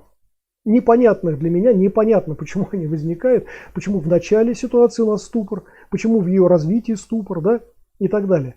Ну, окей, я не знаю, допустим, я это спешу на просто европейское сознание. Вот помните, мы говорили, что европейское сознание там, да, практическое отличается от практического сознания там, восточного человека тем, что европеец препарирует мертвое, да, для того, чтобы какую-то ситуацию разобрать, он действительно ее разбирает, он ее анализирует. Анализ – это разбирание на части и препарирование мертвого. Да? А восточный человек смотрит на живое, на то, как реально это происходит. Поэтому западный человек, он именно вот зависает периодически, он такими рывками как бы идет в своем познании, в своем развитии и так далее. А восточный человек, у него там таких рывков нет, как бы все достаточно плавно, постепенно и при этом достаточно интенсивно. Ну окей, будем считать, что вот в этом проблема. Опа-на. А он мог быть и вот такой. А он мог быть и вот такой. Как могут приемы, которые отрабатываются типа я отбил, перевел, закрутил, ударил, так работать, если человек будет бить, держи. Ну, собственно, как это может работать, мы уже с вами поговорили, да, и Юрий даже сам ответил на свой вопрос, когда выполнил этот ход. Просто он не стал развивать дальнейшее это все. И мы увидим, кстати, вот позже мы увидим фрагменты уже из других видео, предоставленных другим бойцом, другими бойцами, давайте так скажем. Вот. Мы увидим, как это просто развивается, и там нет проблемы. Она снимается полностью, да? Окей. Вот так он будет бить. Я, допустим, в стойке стою. Мы работаем, да? Это не боксерский удар. Как можно, допустим, раз я отошел, как провести прием? Человек там не залипнет. То есть по поводу приемов. Что может только работать? Именно тот момент, когда, допустим, вот мы стоим, да? Ну, двигаемся, допустим, вот мы стоим, и вот пошел прямой удар, да? Ну и быстро забираешь, да? Раз, я зашел к нему. То есть входы-выходы. И вот уже как пойдет и насколько что, вот так и пойдет. Заранее придумать прием на какой-то вариант не получится. Почему? Опять же, объясню очень просто. Допустим, вот большая ошибка, которую делают с бонсао, перехват и удар. Прямой удар наносишь ты мне, да, я стою, давай, допустим. Да, вот я сделал бонсао, схватил, ударил. А теперь бах и сразу забирай руку. Вот и все. А вот тут вторая рука. А это еще... Окей. Значит, я думаю, все понятно, да, мы здесь вот это посмотрели, на часть этих вопросов я дал ответ, другую часть ответов вы увидите, в том числе и с тем, что сейчас Юрий называет, например, нерабочим, он это, я не знаю, почему он настолько принижает свои способности, у него, мне кажется, если бы он развивал эту тему дальше и именно действовал так, как сейчас отрицает, у него бы все получилось. Ну, по крайней мере, позже вы увидите, как это получается у Богдана, там, как это получается в каких-то других ситуациях и так далее, ну, посмотрите. Окей, секундочку. Так. The Proof пишет, неожиданность зависит от того, кого бьют. Это когда он потерял бдительность. Я могу не ожидать агрессию только когда иду по улице и на меня что-то падает. Ну, например, да. Так, секундочку, я пропустил. Хама Хомяков пишет, а Юрий не предполагает изначального конфликта, он предполагает начальный невинный разговор, типа пройти в библиотеку, а в процессе на. Но, слушайте, совершенно верно, и когда мы рассматриваем подобные вещи, мы должны иметь в виду, что на самом деле, ну тогда давайте рассматривать такие вещи, когда мы идем, из-за угла на нас нападают, когда мы, там, я не знаю, едем на автомобиле, а вдруг в нас врезается другой автомобиль и так далее. Вот эти все вдруги, конечно, мы можем сейчас перечислять, их может быть миллиард, но, братцы, давайте все-таки, ну, реально смотреть на вещи, не гипотетически, а реально. Слушайте, ну вот давайте так даже, я по-другому поставлю вопрос. Люди, которые постоянно в спарринговых практиках каких-то участвуют, да, эти люди реально не отличают, как это сказать-то, вот этой вот предспарринговой какой-то ситуации, они не отличают, как это сказать, вот я лучше как скажу, они не отличают намерений мирного человека от немирного. Ну серьезно, вот кто-нибудь из вас может вот расписаться в таком бессилии? Ребята, вот которые спаррингуются постоянно, напишите, что вы не отличаете намерение мирного человека от намерения немирного. Вот напишите, пожалуйста. Окей. Так. The Proof пишет, еще видел, как на видео утверждалось, что любого вырубят сбоку. Да, есть видео такое, но мы ведь не знаем уровень тех, кого вырубать. Да нет, ну слушайте, да хоть сбоку, хоть спереди, хоть сзади, дубиной по голове, я не знаю, и так далее. Ребят, если вашим вниманием уже управляют, да, ну, сделают все для того, чтобы вы не увидели даже того, что буквально перед вами находится. Вот так вот прям, да. Слушайте, ну честное слово, это очень просто. Это вот, кстати говоря, в практике Циннана, я не говорю даже сейчас об ударных практиках каких-то, которые вообще там, совершенно очевидны, как бы. Я говорю, например, о практиках Цинна, да. Вот человека ты берешь, например, за кисть руки, или там за локтевой сгиб, или там за там, коленный сгиб, например, там участвует в твоих действиях, да. Но твой же противник это видит. Вот как ты берешь это, как ты начинаешь там чуть-чуть воздействовать. Он же видит, он же не мешок с песком. Он же начинает абсолютно адекватно реагировать. Ребят, есть масса способов элементарных увлечь его совершенно другой темой. Вот просто, для этого не надо разговаривать, для этого не надо там, ой, посмотри-то, вот эту вот всю ерунду. Я вам покажу, как это делается на семинаре. Это очень просто. Отвлечь внимание, увлечь человека чем-то другим, это очень просто. Человек очень легко ведется на это, за исключением бойцов уже реально опытных, которые вот действительно отличают начало конфликтной ситуации от начала невинного разговора. Ну реально отличают. И такой человек свое внимание полностью погружает в реальность, а не в отвлечение внимания каких-то там. Да? Вот. Еще раз, я не говорю, что каждого из нас не может что-то ждать совершенно неожиданное. Ребят, еще раз, для человека, который редко водит автомобиль, например, неожиданностью может быть любая ситуация на дороге. Но это не тот конфликт, о котором мы сейчас говорим. Для человека, который впервые пришел в какую-то инстанцию чиновничью, все, что происходит там, неожиданность и ужас. Но это опять, это не развитие конфликта. То есть я сейчас не говорю о том, что мы подготовлены вообще ко всему. Да нет, мы занимаемся боевыми искусствами. Узким достаточно сектором человеческой деятельности. Но в этом секторе мы должны быть, ну, все-таки сколько-нибудь не гипотетическими. Давайте так скажем. Хорошо? Вот. Теперь, братцы, вот у нас буквально полчасика осталось. Хотите немножечко интенсивнее, высказывайтесь, потому что видели. Если хотите, я запущу эти ролики с самого начала. Если хотите, мы посмотрим еще один фрагмент. Что касается прямого сейчас, удара, одну секунду. а вот здесь все... Одну секунду. Я просто... Нет, это не то. И это не то. Так, вот эти вот отдельные еще фрагменты я приберегу на попозже, да, потому что мне бы хотелось все-таки услышать что-то от вас, может быть, по теме, да.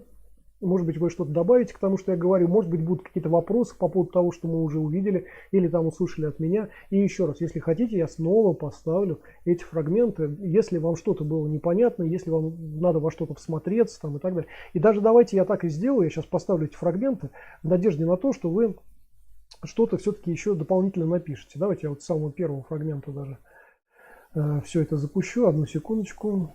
Конфликтная ситуация никогда не начинается вот так. Но мы же не стоим вот так, не разговариваем с людьми. Мы разговариваем с людьми, вот конфликтная ситуация. У него есть намерения. Я их не знаю. Нет, если я их предугадал, но это другая тема. Если я знаю, что ко мне идет, хочет меня бить, это другая тема. Я не знаю намерений, человек стоит, мы стоим, разговариваем, решаем вообще вопрос, а он неадекватный. Ну, мы знаем эти случаи, когда стоят, разговаривают, а потом бах и ударили, бах и падают, все падают. Вот, наноси боковой сильно, быстро мне в морду, вот этой рукой. Братцы, извините, что на секундочку отвлекаю. Опять вот эта вот как раз фраза, что все падают. Ребят, давайте немножечко от безапелляционности отойдем в стороночку. Ну, во-первых, вот я уже говорил, что там, например, сложенные руки вас там не особо защищают, что там еще какие-то отдельные положения, которые вот мы услышали или увидели, что они, ну, не всегда настолько безапелляционны, настолько... я даже не знаю, ну, безапелляционно просто, как вот утверждать. И вот здесь вот тоже, что все падают. Ну, слушайте, ну давайте я в качестве аргумента приведу слова, например, Чака Норриса, который когда-то сказал, что убрать голову легче, чем ее защищать. Так что, ну, слушайте, ну, вот это его личный опыт. Вот понимаете, да? Из его личного опыта несколько другое вытекает. Поэтому давайте безапелляционные такие вещи не будем принимать во внимание прямо так серьезно. Просто это одна из версий как бы развития ситуации, да? Так, Изепруф пишет: запустите ответы, пожалуйста, я ведь только пришел, буду в записи смотреть. Смотрите, Изепруф, вот как раз когда вы будете смотреть в записи, в начале этого стрима уже дано несколько ответов, потом еще несколько готовых рецептов тоже дано. Поэтому по ходу там всего обсуждения, в принципе, это уже дается. И я, если позволите, к ним обращаться не буду. Хорошо, чтобы заново не повторять это. Да? Кому интересно, тоже вот обращайтесь к началу этого стрима. Вот. И еще раз, кстати, вас адресую. У нас ссылки внизу в описании к видео. Там есть несколько ссылок на решения, на различные или на темы сопряженные, параллельные вот той теме, которую мы обсуждаем. Очень рекомендую обратиться к этим ссылкам. Там, кстати, ссылка на одно из видео Эдуарда, если вы помните, такого достаточно техничного бойца Винчунь, который, не знаю, там год или полтора назад уже решал подобные проблемы. И на его канале есть такие решения. Одно из них вот по ссылочке внизу, там, например, если хотите, посмотрите. Да? Окей. Ну и да, если хотите, окей, значит, если есть желание посмотреть то, что нам предоставил Богдан сейчас, да, давайте посмотрим решение от него. Хорошо? Давайте. Тест 1. Таня мне... Одну секунду, извините. Ще раз. Да. Тест 1. Таня мені в лице.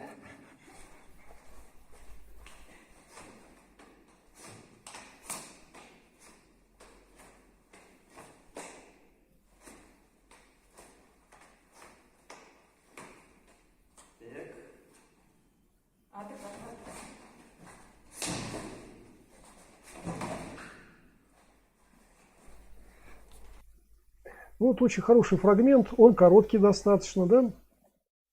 И я надеюсь, вы вполне оценили то, что происходило. Рассматривается абсолютно такая же ситуация, ступорная ситуация. Один напротив другого, один почему-то ожидает агрессии со стороны другого, ждет этого атакующего действия. И Богдан продемонстрировал и то, что предлагал Юрий, а именно, ну, просто защита, ну, то есть действие на действие, защита на атаку прям. Просто, да? И мы видели, как это прекрасно работает там у Богдана, например, и у него не возникает, например, таких проблем. Кстати, обратили внимание на его центральную линию. Я надеюсь, что обратили, да? То, о чем я говорил в самом начале этого стрима. Вот. А позже Богдан это решает уже с входами, с контратаками, ну, таким образом, чтобы второго удара, ну, просто даже не ждать, да? Тоже понятно. Например. Так, Зыков пишет: когда так стоят, то открыт пах. Почему нельзя стоять, когда одна нога впереди защищает? И Барнат пишет, вот эта скорость, это по поводу Богдана, да? Спасибо большое, я думаю, что вы правы. Мне тоже нравится то, что Богдан демонстрирует. А что касается открытого паха, слушайте, меня снова опережают, и спасибо вам большое за этот The Proof, это здорово. На самом деле я тоже хотел сказать, я уже немножечко коснулся, несколько раньше, коснулся того, что в данном случае нам предлагается чисто гипотетическая ситуация именно потому, что Юрий априори нам предлагает рассматривать атаку только руками. Мне это тоже непонятно. Ну, в частности, я вспоминаю знакомого хулигана, значит, в моем детстве, который обычно конфликтные ситуации начинал коленом. Вот, понимаете, вы как хотите к этому относитесь, там, я не знаю, ждите атаки, значит, руками, но он вот из такого же положения и примерно с такой же дистанции атаковал коленом, например. И для него это было нормально. Ребята чудяшники, да, наверное, атаковали бы стопой и в ногу. И, может быть, после этого, значит, их оппонент, очень может быть, вообще был бы не боец, потому что, ну, скорее всего, оказался бы на земле. Или прыгал бы на одной ножке, пока ее бы тоже не разбили, да? Например. Опять же, правильно замечено про паховую область. Мы как раз наблюдаем именно эту ситуацию. Вас уже выстроили под паховую, под удар в пах. Я тоже не понимаю, почему надо атаковать тогда руками.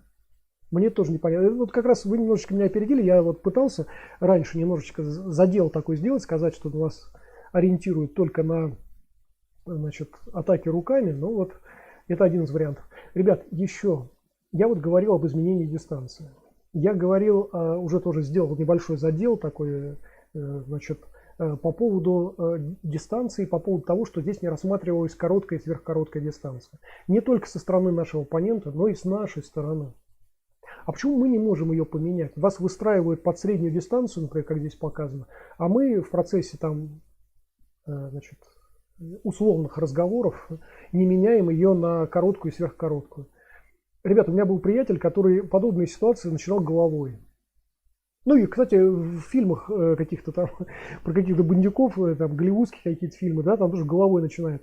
А почему нет-то? Какая проблема? Вот тоже мне это непонятно. Локоть – прекрасное оружие для начала атак. И так далее. Нет, я понимаю. Здесь Юрий даже намеренно говорит, там в одном из фрагментов, который мы смотрели, Юрий говорит об усредненном бойце. О среднем уровне. Но, ребят, еще раз, если мы бойцы, мы не ориентируемся на средний уровень. На средний уровень ориентируются единоборцы. Потому что средний уровень, это знаете какой? Это тот, который мы по телевизору видим. Это нам постоянно показывают в YouTube и по телевизору ринги. И средний человек ориентируется на то, что вот в этом ринге происходит. На единоборство. Вот что такое единоборец, это и есть средний боец. Ну и не боец даже, я не знаю, ну средний там агрессивный человек, например, на улице, там условно мы можем назвать, да, он скорее всего будет вот такого единоборческого, постединоборческого плана. А мы бойцы-то, мы-то по-другому работаем. Нам вот это среднее, это низко очень, это очень низкая планка для нас. Поэтому вот эти вот две вещи с началом боя, о которых мы сейчас говорили, о разных способах начала боя, и таких способов может быть достаточно много, да, это может быть и захват, например, обычный, просто захват, да, это может быть еще что-то, не обязательно совсем для этого вот такие вещи делать, как вот было показано, и это все будет не менее впоследствии угрожающим, чем просто вот, скажем, удар или двойка или тройка какая-то там, так сказать, от которой все уже устали и так далее. Так вот, и вопрос дистанции, о которой я сказал, да, тоже. Вы изменяете дистанцию, вы ее меняете на комфортную для вас. Кто вас останавливает? Почему вы в ступоре? Вот опять вопрос, да? Барнат пишет. Я вспомнил Зидана, как он головой ударил противника. Ну вот, например, да. То есть, на самом деле, конечно, еще раз я напомню, что ситуация, которую мы осмотрим, очень гипотетическая.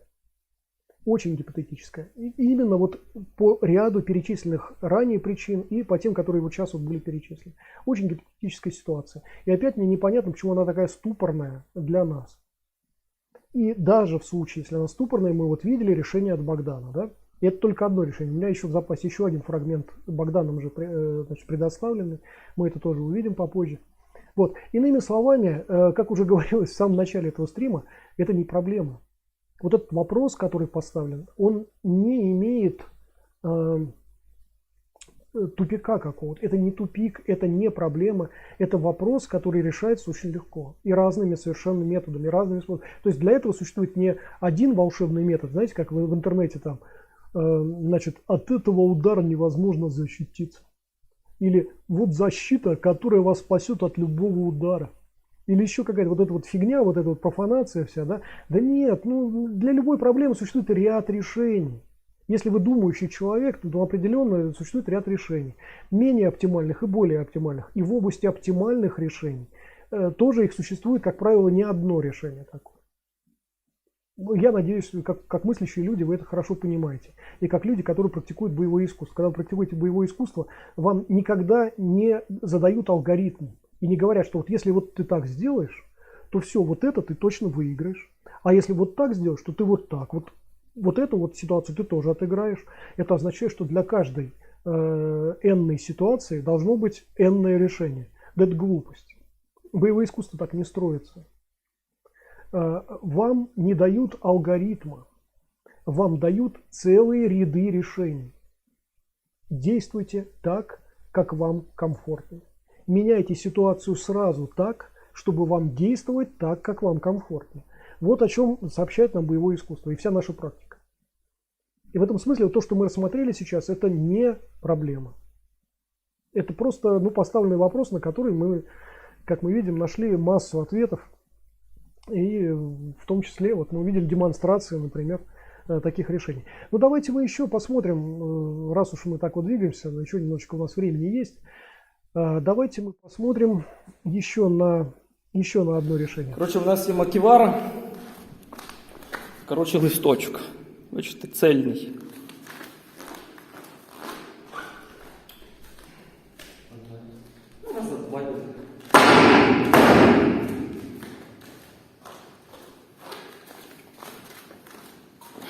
Не знаю, чи покаже, але Владик перегинає його.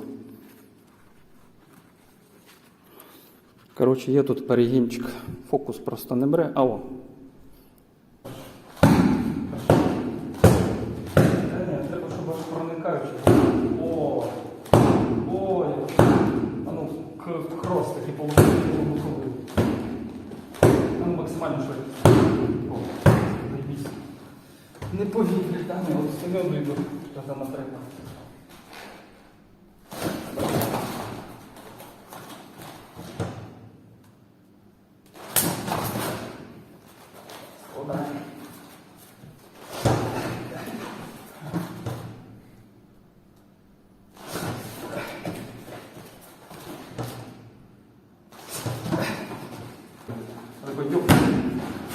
Максимально швидко.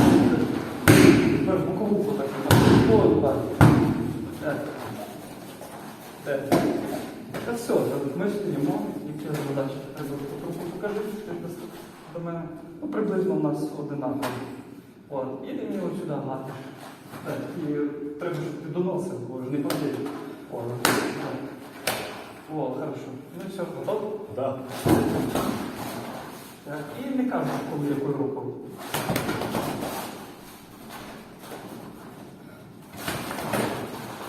Ти можеш як лівою, так правою, тобто, ну, такий.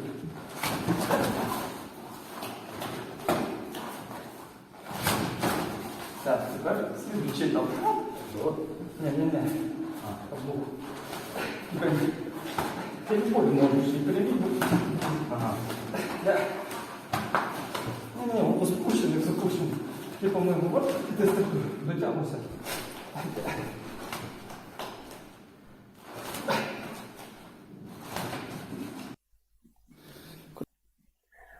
Итак, вот мы посмотрели еще этот момент. Секундочку. Да. Значит, здесь вот отдельный момент, на который я хотел бы обратить внимание, это и у Юрия, и у Влада возникает. Обращали внимание, такая во время ожидания есть такие ожидания настолько направленные, да, что вот есть такие подергивания, да, то есть готов уже человек. Вот об этом сейчас мы еще немножко позже поговорим. Сейчас, одну секундочку. Виктор Дубовик пишет: добрый день и вам доброго вечера. Хотел уточнить, нет алгоритма, а вместо него шаблоны, из которых мы выбираем нужный. Нет, и шаблонов тоже нет. Если хотите, можете считать, может быть, я вас неправильно понимаю просто. В качестве шаблонов имеете ли вы в виду техники, которые мы, собственно, отрабатываем?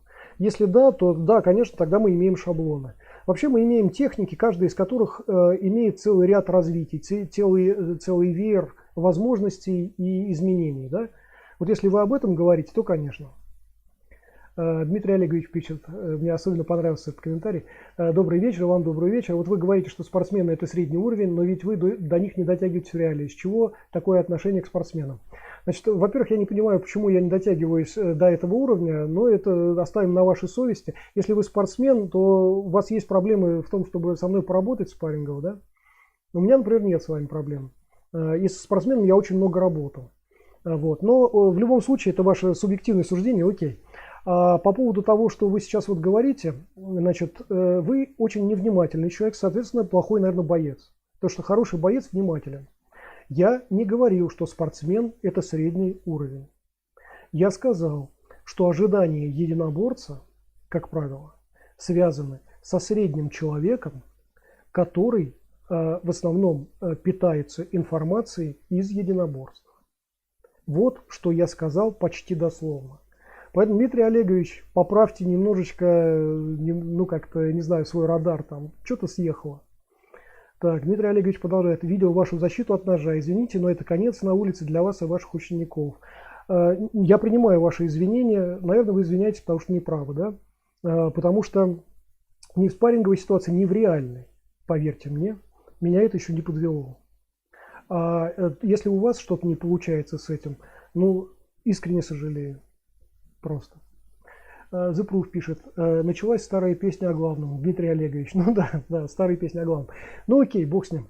Значит, смотрите, вот на каких особенностях я бы хотел обратить внимание. Еще раз, давайте я поставлю сейчас последнее вот это вот видео. Короче, у нас є маківара.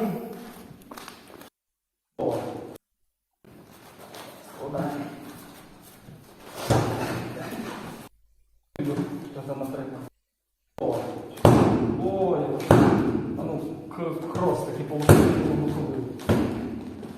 Ну, максимально швидко. Не повітря, там, от спиною йду, що там наприклад.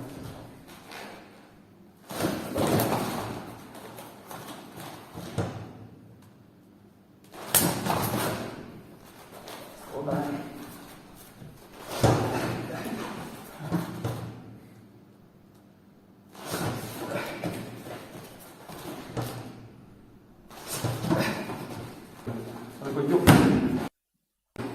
От, і ти мені от не потрібно. Так, і не кажу, коли якою рукою.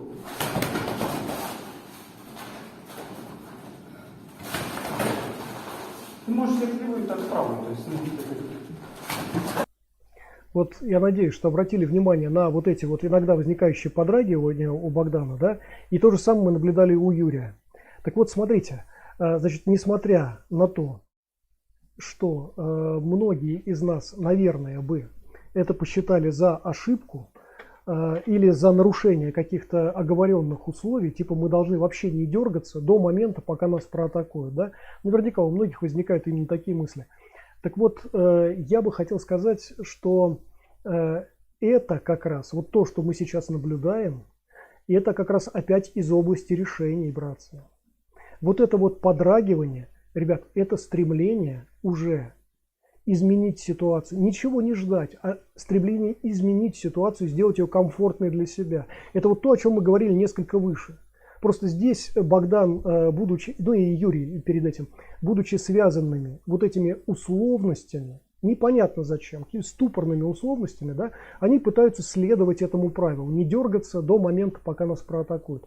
Но вообще-то вся наша природа за то, чтобы мы сами изменили эту ситуацию на комфортную для себя. И вот это подрагивание, оно как раз демонстрирует, что человек-то готов уже давно, и ему бы лучше это все и несколько раньше даже поменять. Согласитесь, да? Окей. Так, Дмитрий Олегович продолжает свою эпопею. Я спорить не буду, ну и ваше дело. Вы, конечно, останетесь при своих фантазиях, но техники рабочей против ножа у вас нет. Но вы можете приехать просто ко мне и попробовать меня там потыкать ножом. Давайте посмотрим. А потом, кстати, мы поменяемся с вами местами, если не возражаете. Вы в мире иллюзий живете. Всего хорошего. Теория без практики – это про вас.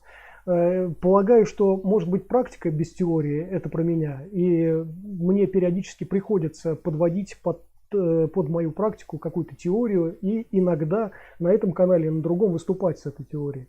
Но вы, Дмитрий Олегович, опять еще раз хочу заметить, вы не очень внимательный человек, и, наверное, поэтому не очень хороший боец.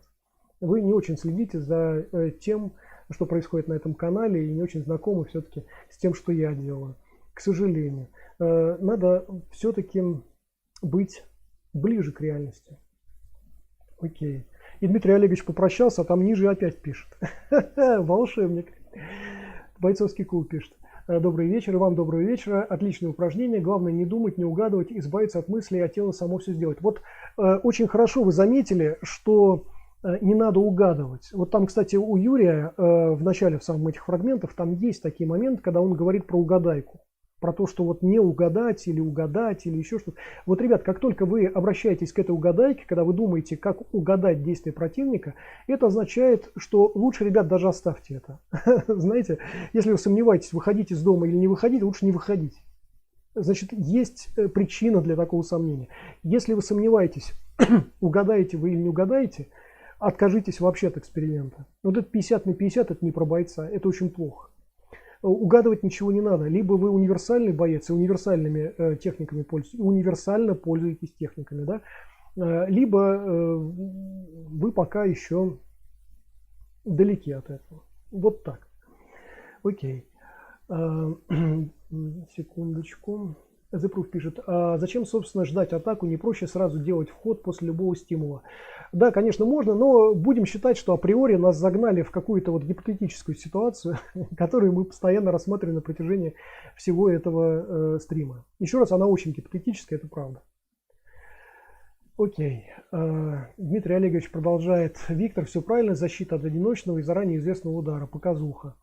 Дмитрий Олегович, кстати, мы ждем от вас ссылок на ваши видео, где вы показываете не показуху, с вашим разрешением, чтобы мы разобрали это все вот здесь на канале. И мы тогда посмотрим, насколько ваше мнение экспертно или ничего не стоит. Потому что вы знаете, да, что любая критика на этом канале должна быть аргументирована. Аргументирована вашим опытом, вашей деятельностью, которую мы должны увидеть и оценить. Да? Пока вы теоретик. Бойцовский клуб Кунг-фу пишет, понравилась работа Богдана. Супер. Мне тоже понравилось.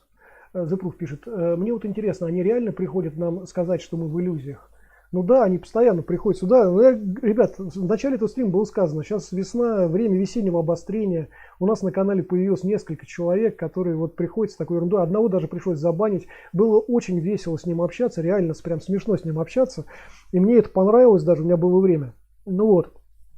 Но он в конце концов просто стал вести себя как школьник, когда у меня уже не было времени с ним общаться и так далее. Он просто стал на каждое видео писать глупости, ну, которые пишут школьники. Кстати, я предполагаю, что это подросток был.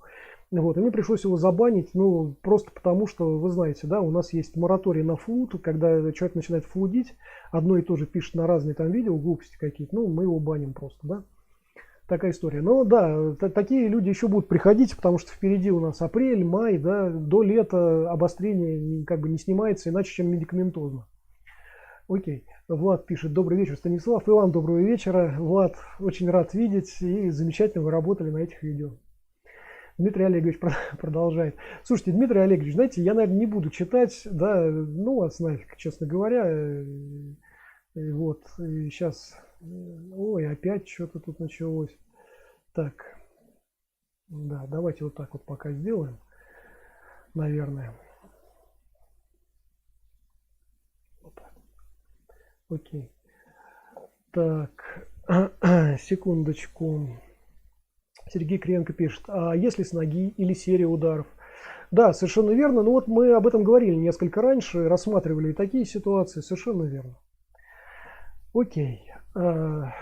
И, братцы, ну, в общем, как бы у меня складывается впечатление, что мы с вами только часть этой темы разобрали, несмотря на то, что, как я уже говорил, в самом начале этого стрима, в середине и даже где-то ближе к заключению, я говорил, что проблем-то нет вообще, и решение-то очень простое, и вопрос-то простой. Причем этот вопрос имеет несколько ответов и так далее. То есть вообще проблемы никакой нет. Но тем не менее мы с вами рассмотрели всего лишь несколько граней этой проблемы, этого вопроса. И, наверное, я предлагаю в следующем или в после следующем, не знаю, в одном из будущих стримов снова вернуться к этой теме, если вам это интересно. Да? Если хотите, напишите. Мне очень много есть еще что сказать по этой теме. Значит, и еще раз, особо обостренных ребят, я прошу воздержаться от безапелляционной критики. То, что мы видели, или те высказывания, которые мы здесь слышали, и так далее, значит, все вот это, значит, не имеет непосредственного отношения к обсуждаемой теме. Мы обсуждаем тему, заявленную в стриме, а не какие-то отдельные фразы, не отдельные какие-то моменты видео, там технические особенности какие-то и так далее. Да? То есть вот не об этом мы сейчас говорим, на всякий случай.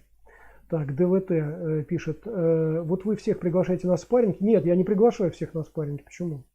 С чего вы взяли? Вот вас я разве приглашал? Но знаете, что к вам никто не поедет.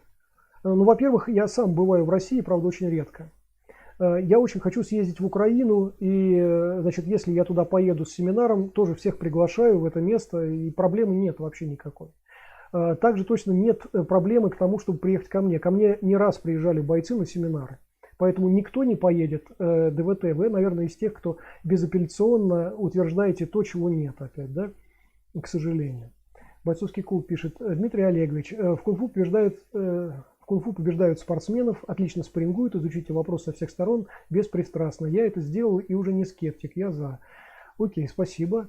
ДВТ пишет, что же вы не вызывали на спарринге, когда не жили в России? Ничего не понял, я как раз сейчас не живу в России. Наверное, почему я не вызывал на спарринге, когда был в России? Я сам ходил по разным клубам и к себе в клуб приглашал для спаррингов. Мы ходили, да, мы ходили клубом, и я отдельно ходил еще на эти спарринги. Почему вы считаете, что я этого не делал? Откуда у вас такая информация? Мне интересно. Опять фантазии и выдумки, да? И, может быть, вы считаете, что я уехал из России для того, чтобы вы не смогли со мной поспарринговаться? Может быть, вы думаете, что я как-то вот в этом смысле как-то пытаюсь избежать какого-то столкновения с вами, может быть? Даже не понимаю, о чем вы пишете, ДВТ. Как далеко находитесь, то сразу в смелых превращаетесь. Ну, не сразу я превращаюсь в смелых. Есть вещи, которые я откровенно боюсь в этой жизни. И, например, я боюсь вот таких вот людей, которые безапелляционно что-то говорят. Причем боюсь не за себя, я в этот момент, а за вас, ДВТ. Потому что такая точка зрения вас, в общем-то, приводит к неблагоприятным явным ситуациям. И ваше негативное отношение к жизни это подтверждает. Только, очевидно, вы уже проходили через ряд не очень приятных для себя ситуаций в силу того, что занимаете такую некомфортную для себя позицию. Да? Окей. Зепруф пишет, да вы все не едете, но не только к Станиславу. Я как-то кому-то из вас номер кидал, и тишина. Совершенно верно. Зепруф даже, он же в России живет, с ним можно встречаться. То же самое. Да нет, вот таких вот людей, которые приходят там и трясут, причем... Ладно. И, в общем, как-то выступают по поводу там каких-то боев и так далее. Ну, вы же пропадаете сразу в ДВТ. Это вы боитесь чего-то явно, правда? Но зато писать гораздо. Надо не писать, надо делать ДВТ. Так, Василий пишет, хорошо бы в Украину. Да я вот сам хотел. У нас просто локдаун очередной был. Сейчас снова отлокданили. Значит, сейчас снова у нас вроде бы как возобновляется нормальная жизнь, но полетов все еще нет в Украине. В смысле, как это, Болгария, Украина. И у меня вот с этим реальная проблема. Я не могу сейчас вылететь никуда. Плюс вот эти PCR-тесты, которые действуют всего в течение, если не ошибаюсь, 3 суток, да, значит, надо за них заплатить здесь, потом заплатить на выезде опять, и мало того, уложиться в эти 3 дня, да, то есть перелететь в течение этого времени. То есть реально какие-то проблемы. Вот. И, конечно, хотелось бы, чтобы все это кончилось, вся эта блокада кончилась, чтобы я смог съездить в Украину, чтобы ко мне сюда могли приезжать бойцы тоже на семинары. Это было бы здорово. Ну, окей. Так. ДВТ пишет, если я приеду на спарринг в Украину, то вам будет тяжело. Ну, в смысле, вы, наверное, очень тяжелый. Вы это имеете в виду. А я, в общем-то, не намерен, чтобы вы на меня легли, и мне стало тяжело. Это не входит в мои планы. ДВТ пишет: информация от того, что я видел вашу работу, ваша техника не проверена боем. Ну, вообще это была спарринговая, я надеюсь, да, спарринговые видео, и, соответственно, они проверены боем спарринговым, да, и как бы не совсем опять понятно, что вы имеете в виду, но бог с вами. Иван Иванов пишет: ДВТ, Дмитрий Олегович, мы тебя узнали, сколько еще аккаунтов? А, так это человек с 10 аккаунтами. Да давайте я просто закрою этого ДВТшника. Ну его нафиг тогда. Сейчас, одну секундочку.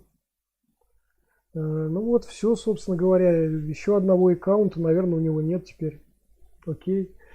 Барнат пишет: от чего люди такие злые? Да, я, кстати, тоже не понимаю. Вот, в частности, у нас сейчас разворачивается несколько частей интервью с Владом.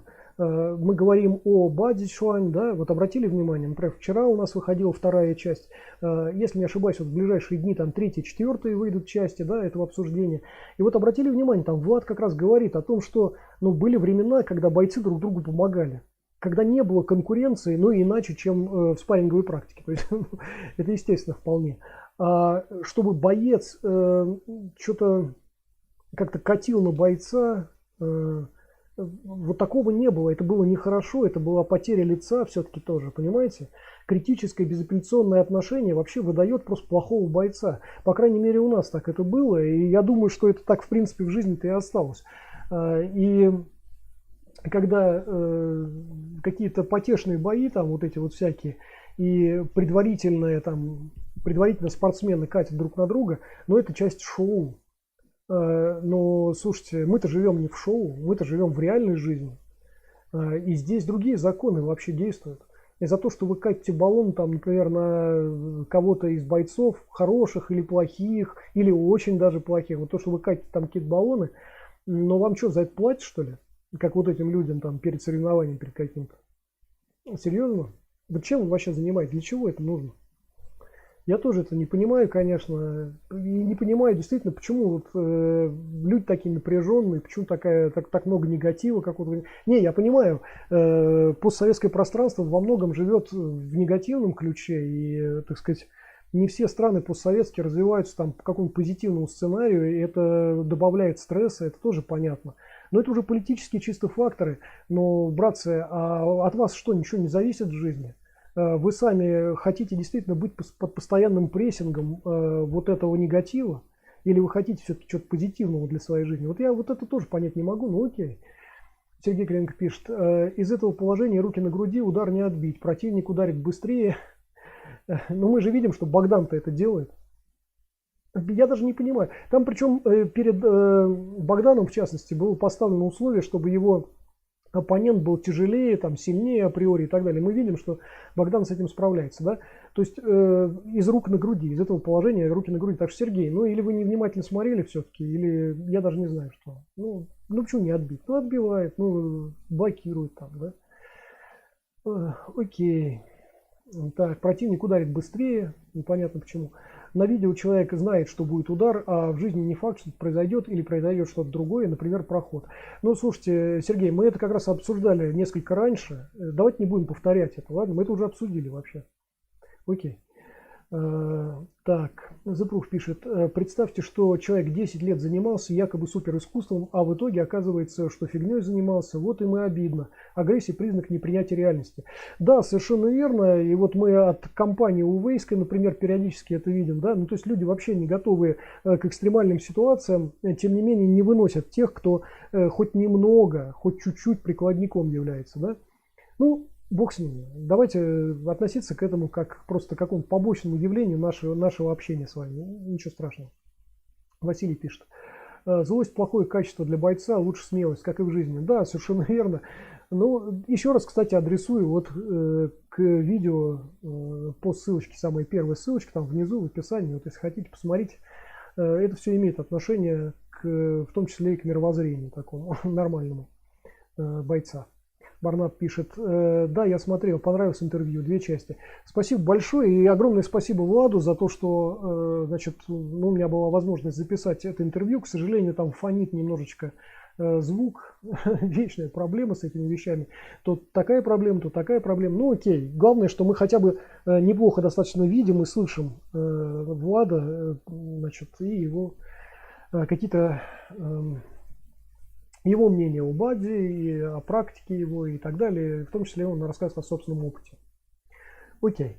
Да, братцы, слушайте, сейчас немножко на другую тему, прям кратенько, на 1 минутку, хорошо?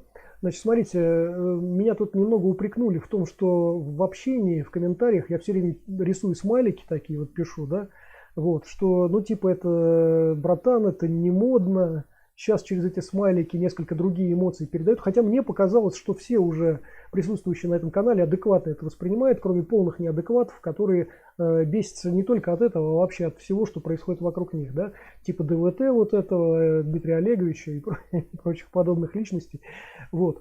Значит, ребят, в свое оправдание скажу, что я эти смайлики ставлю без какого бы то ни было подтекста. Это просто мой позитив. Это вот примерно так, как я обычно общаюсь. Я живу в стране, где принято улыбаться друг другу, общаться на позитиве по возможности. Поэтому, общаясь с вами, я ставлю вот такие вот смайлики обычно, независимо от обсуждаемой темы, независимо от того, насколько я серьезно отношусь к словам человека, с которым я беседую. Но я приму это во внимание и, наверное, постепенно буду заменять эти смайлики скучными точками. Вот. И мне это жалко, потому что мне кажется, все-таки, ну, мне кажется, что я этим не передаю своего отношения к этому человеку, своего позитивного отношения к человеку. Я не рисую кучу смайлов, я не рисую кучу там каких-то эмодзи каких-то, которые издеваются, там издевательских эмодзи там и так далее. Я все время ставлю только смайлики, которые обозначают просто, что я, ну, улыбаюсь этому человеку, независимо от того, что именно мы обсуждаем, да. Вот, но, значит, через это обращение один из людей на нашем канале меня убедил в том, что, наверное, так не стоит делать. И вот скоро, в общем, я буду, наверное, общаться на уровне скучных точек. Ничего не поделаешь. Окей. Вот. И, братцы, большое спасибо за участие в этом стриме. Следующий стрим я планировал таким, чтобы мы обсудили очередное какое-то традиционное китайское боевое искусство, чтобы мы снова поговорили, посмотрели какие-то отдельные фрагменты этого всего. И я не знаю, будет ли это так, или мы вернемся снова к этой теме. Как я уже говорил выше, мне есть что сказать по этому вопросу, и я еще хотел бы рассмотреть несколько граней вот этой темы. Вот, и надеюсь, что вы меня поддержите в этом. В общем, в любом случае, или так будет у нас проходить стрим, или так. Но вот к этой теме, скорее всего, я надеюсь, мы в будущем вернемся. Барнат пишет, в Средней Азии довольно много мастеров было раньше, как я узнал из интервью. Да, совершенно верно. Ну, там, ребята, у меня был знакомый, который жил, значит, вообще на границе с Китаем. И, кстати, даже при Совдепе, вот кому интересно, при Совдепе они жили очень плохо. Этот человек, когда приехал в Москву учиться, стал студентом, он впервые увидел, ну не впервые увидел, но увидел в широкой продаже белый хлеб, обычный белый хлеб. Они там это называют булкой, и для них это чуть ли не лакомство. Вот так вот было. И в частности там были очень маленькие зарплаты. И, значит, город, на секундочку, в котором он жил, я не выдаю пароли и явок, так вот, город, в котором он жил, практически все мужики там ходили на охоту в тайгу, реально в тайгу охотились, заготавливали на весь, от сезона до сезона охотничьего они жили. Вы представляете себе, как жили, да? Вот. Так вот, да, действительно, он в том числе рассказывал о тех китайцах, которые вот оседали где-то там на этой границе. Там граница весьма условная, она и сейчас остается довольно условной. Ну там, я не буду об этом, это развивать эту тему, но тем не менее, да. Вот. И в свое время, в советское время, таких вот китайцев, орусевших, уже осевших, да, было, ну не то чтобы достаточно много, это помимо там всяких общежитий, вьетнамских, китайских, там еще каких-то там и так далее, из разных стран, было масса общежитий всяких по России и по Москве в частности, да, были вот в частности китайцы, которые работали там на наших советских заводах, там, на каких-то и так далее. То есть в Совдепе вообще было время, конечно, довольно стрёмное, ну не то чтобы интересное, а занятное такое, да. Насчет интереса к этому времени я бы воздержался, конечно, так выражаться. И, как говорится, я бы не хотел ренессанса, такого, вернее, ну, возвращения вот этого всего, что было тогда. Ну, окей. Так, братцы, большое вам спасибо еще раз за участие в этом стриме. Большое спасибо за ваше мнение. Не забываем, как всегда, подписываться, делиться, ставить лайки, писать комментарии, жать колокольчик, чтобы ничего не пропустить. Переходить по ссылкам внизу, там масса ссылок на ресурсы, содержащие информацию о боевых искусствах. Не забываем переходить на плейлисты этого канала для того, чтобы легче было сориентироваться в тех темах в области боевых искусств, которые вас интересуют. Не забываем о нашем втором канале, на котором немало тоже, я надеюсь, интересного материала выходит. Опять все ссылки тоже внизу в описании. И желаю вам хороших тренировок. До скорых встреч. Я надеюсь. Бойцовский клуб пишет: некоторые пытаются найти универсальное положение тела, чтобы от любого внезапного удара уйти. Но если соперник ложное движение сделает, не хотя ударить, то такой практик в глупом положении. Но в любом случае, любая заданность – это не очень хорошая тема. И как это решается, мы уже говорили с вами в этом стриме. Еще поговорим несколько позже. Окей, всего вам доброго. Скоро увидимся. Я надеюсь.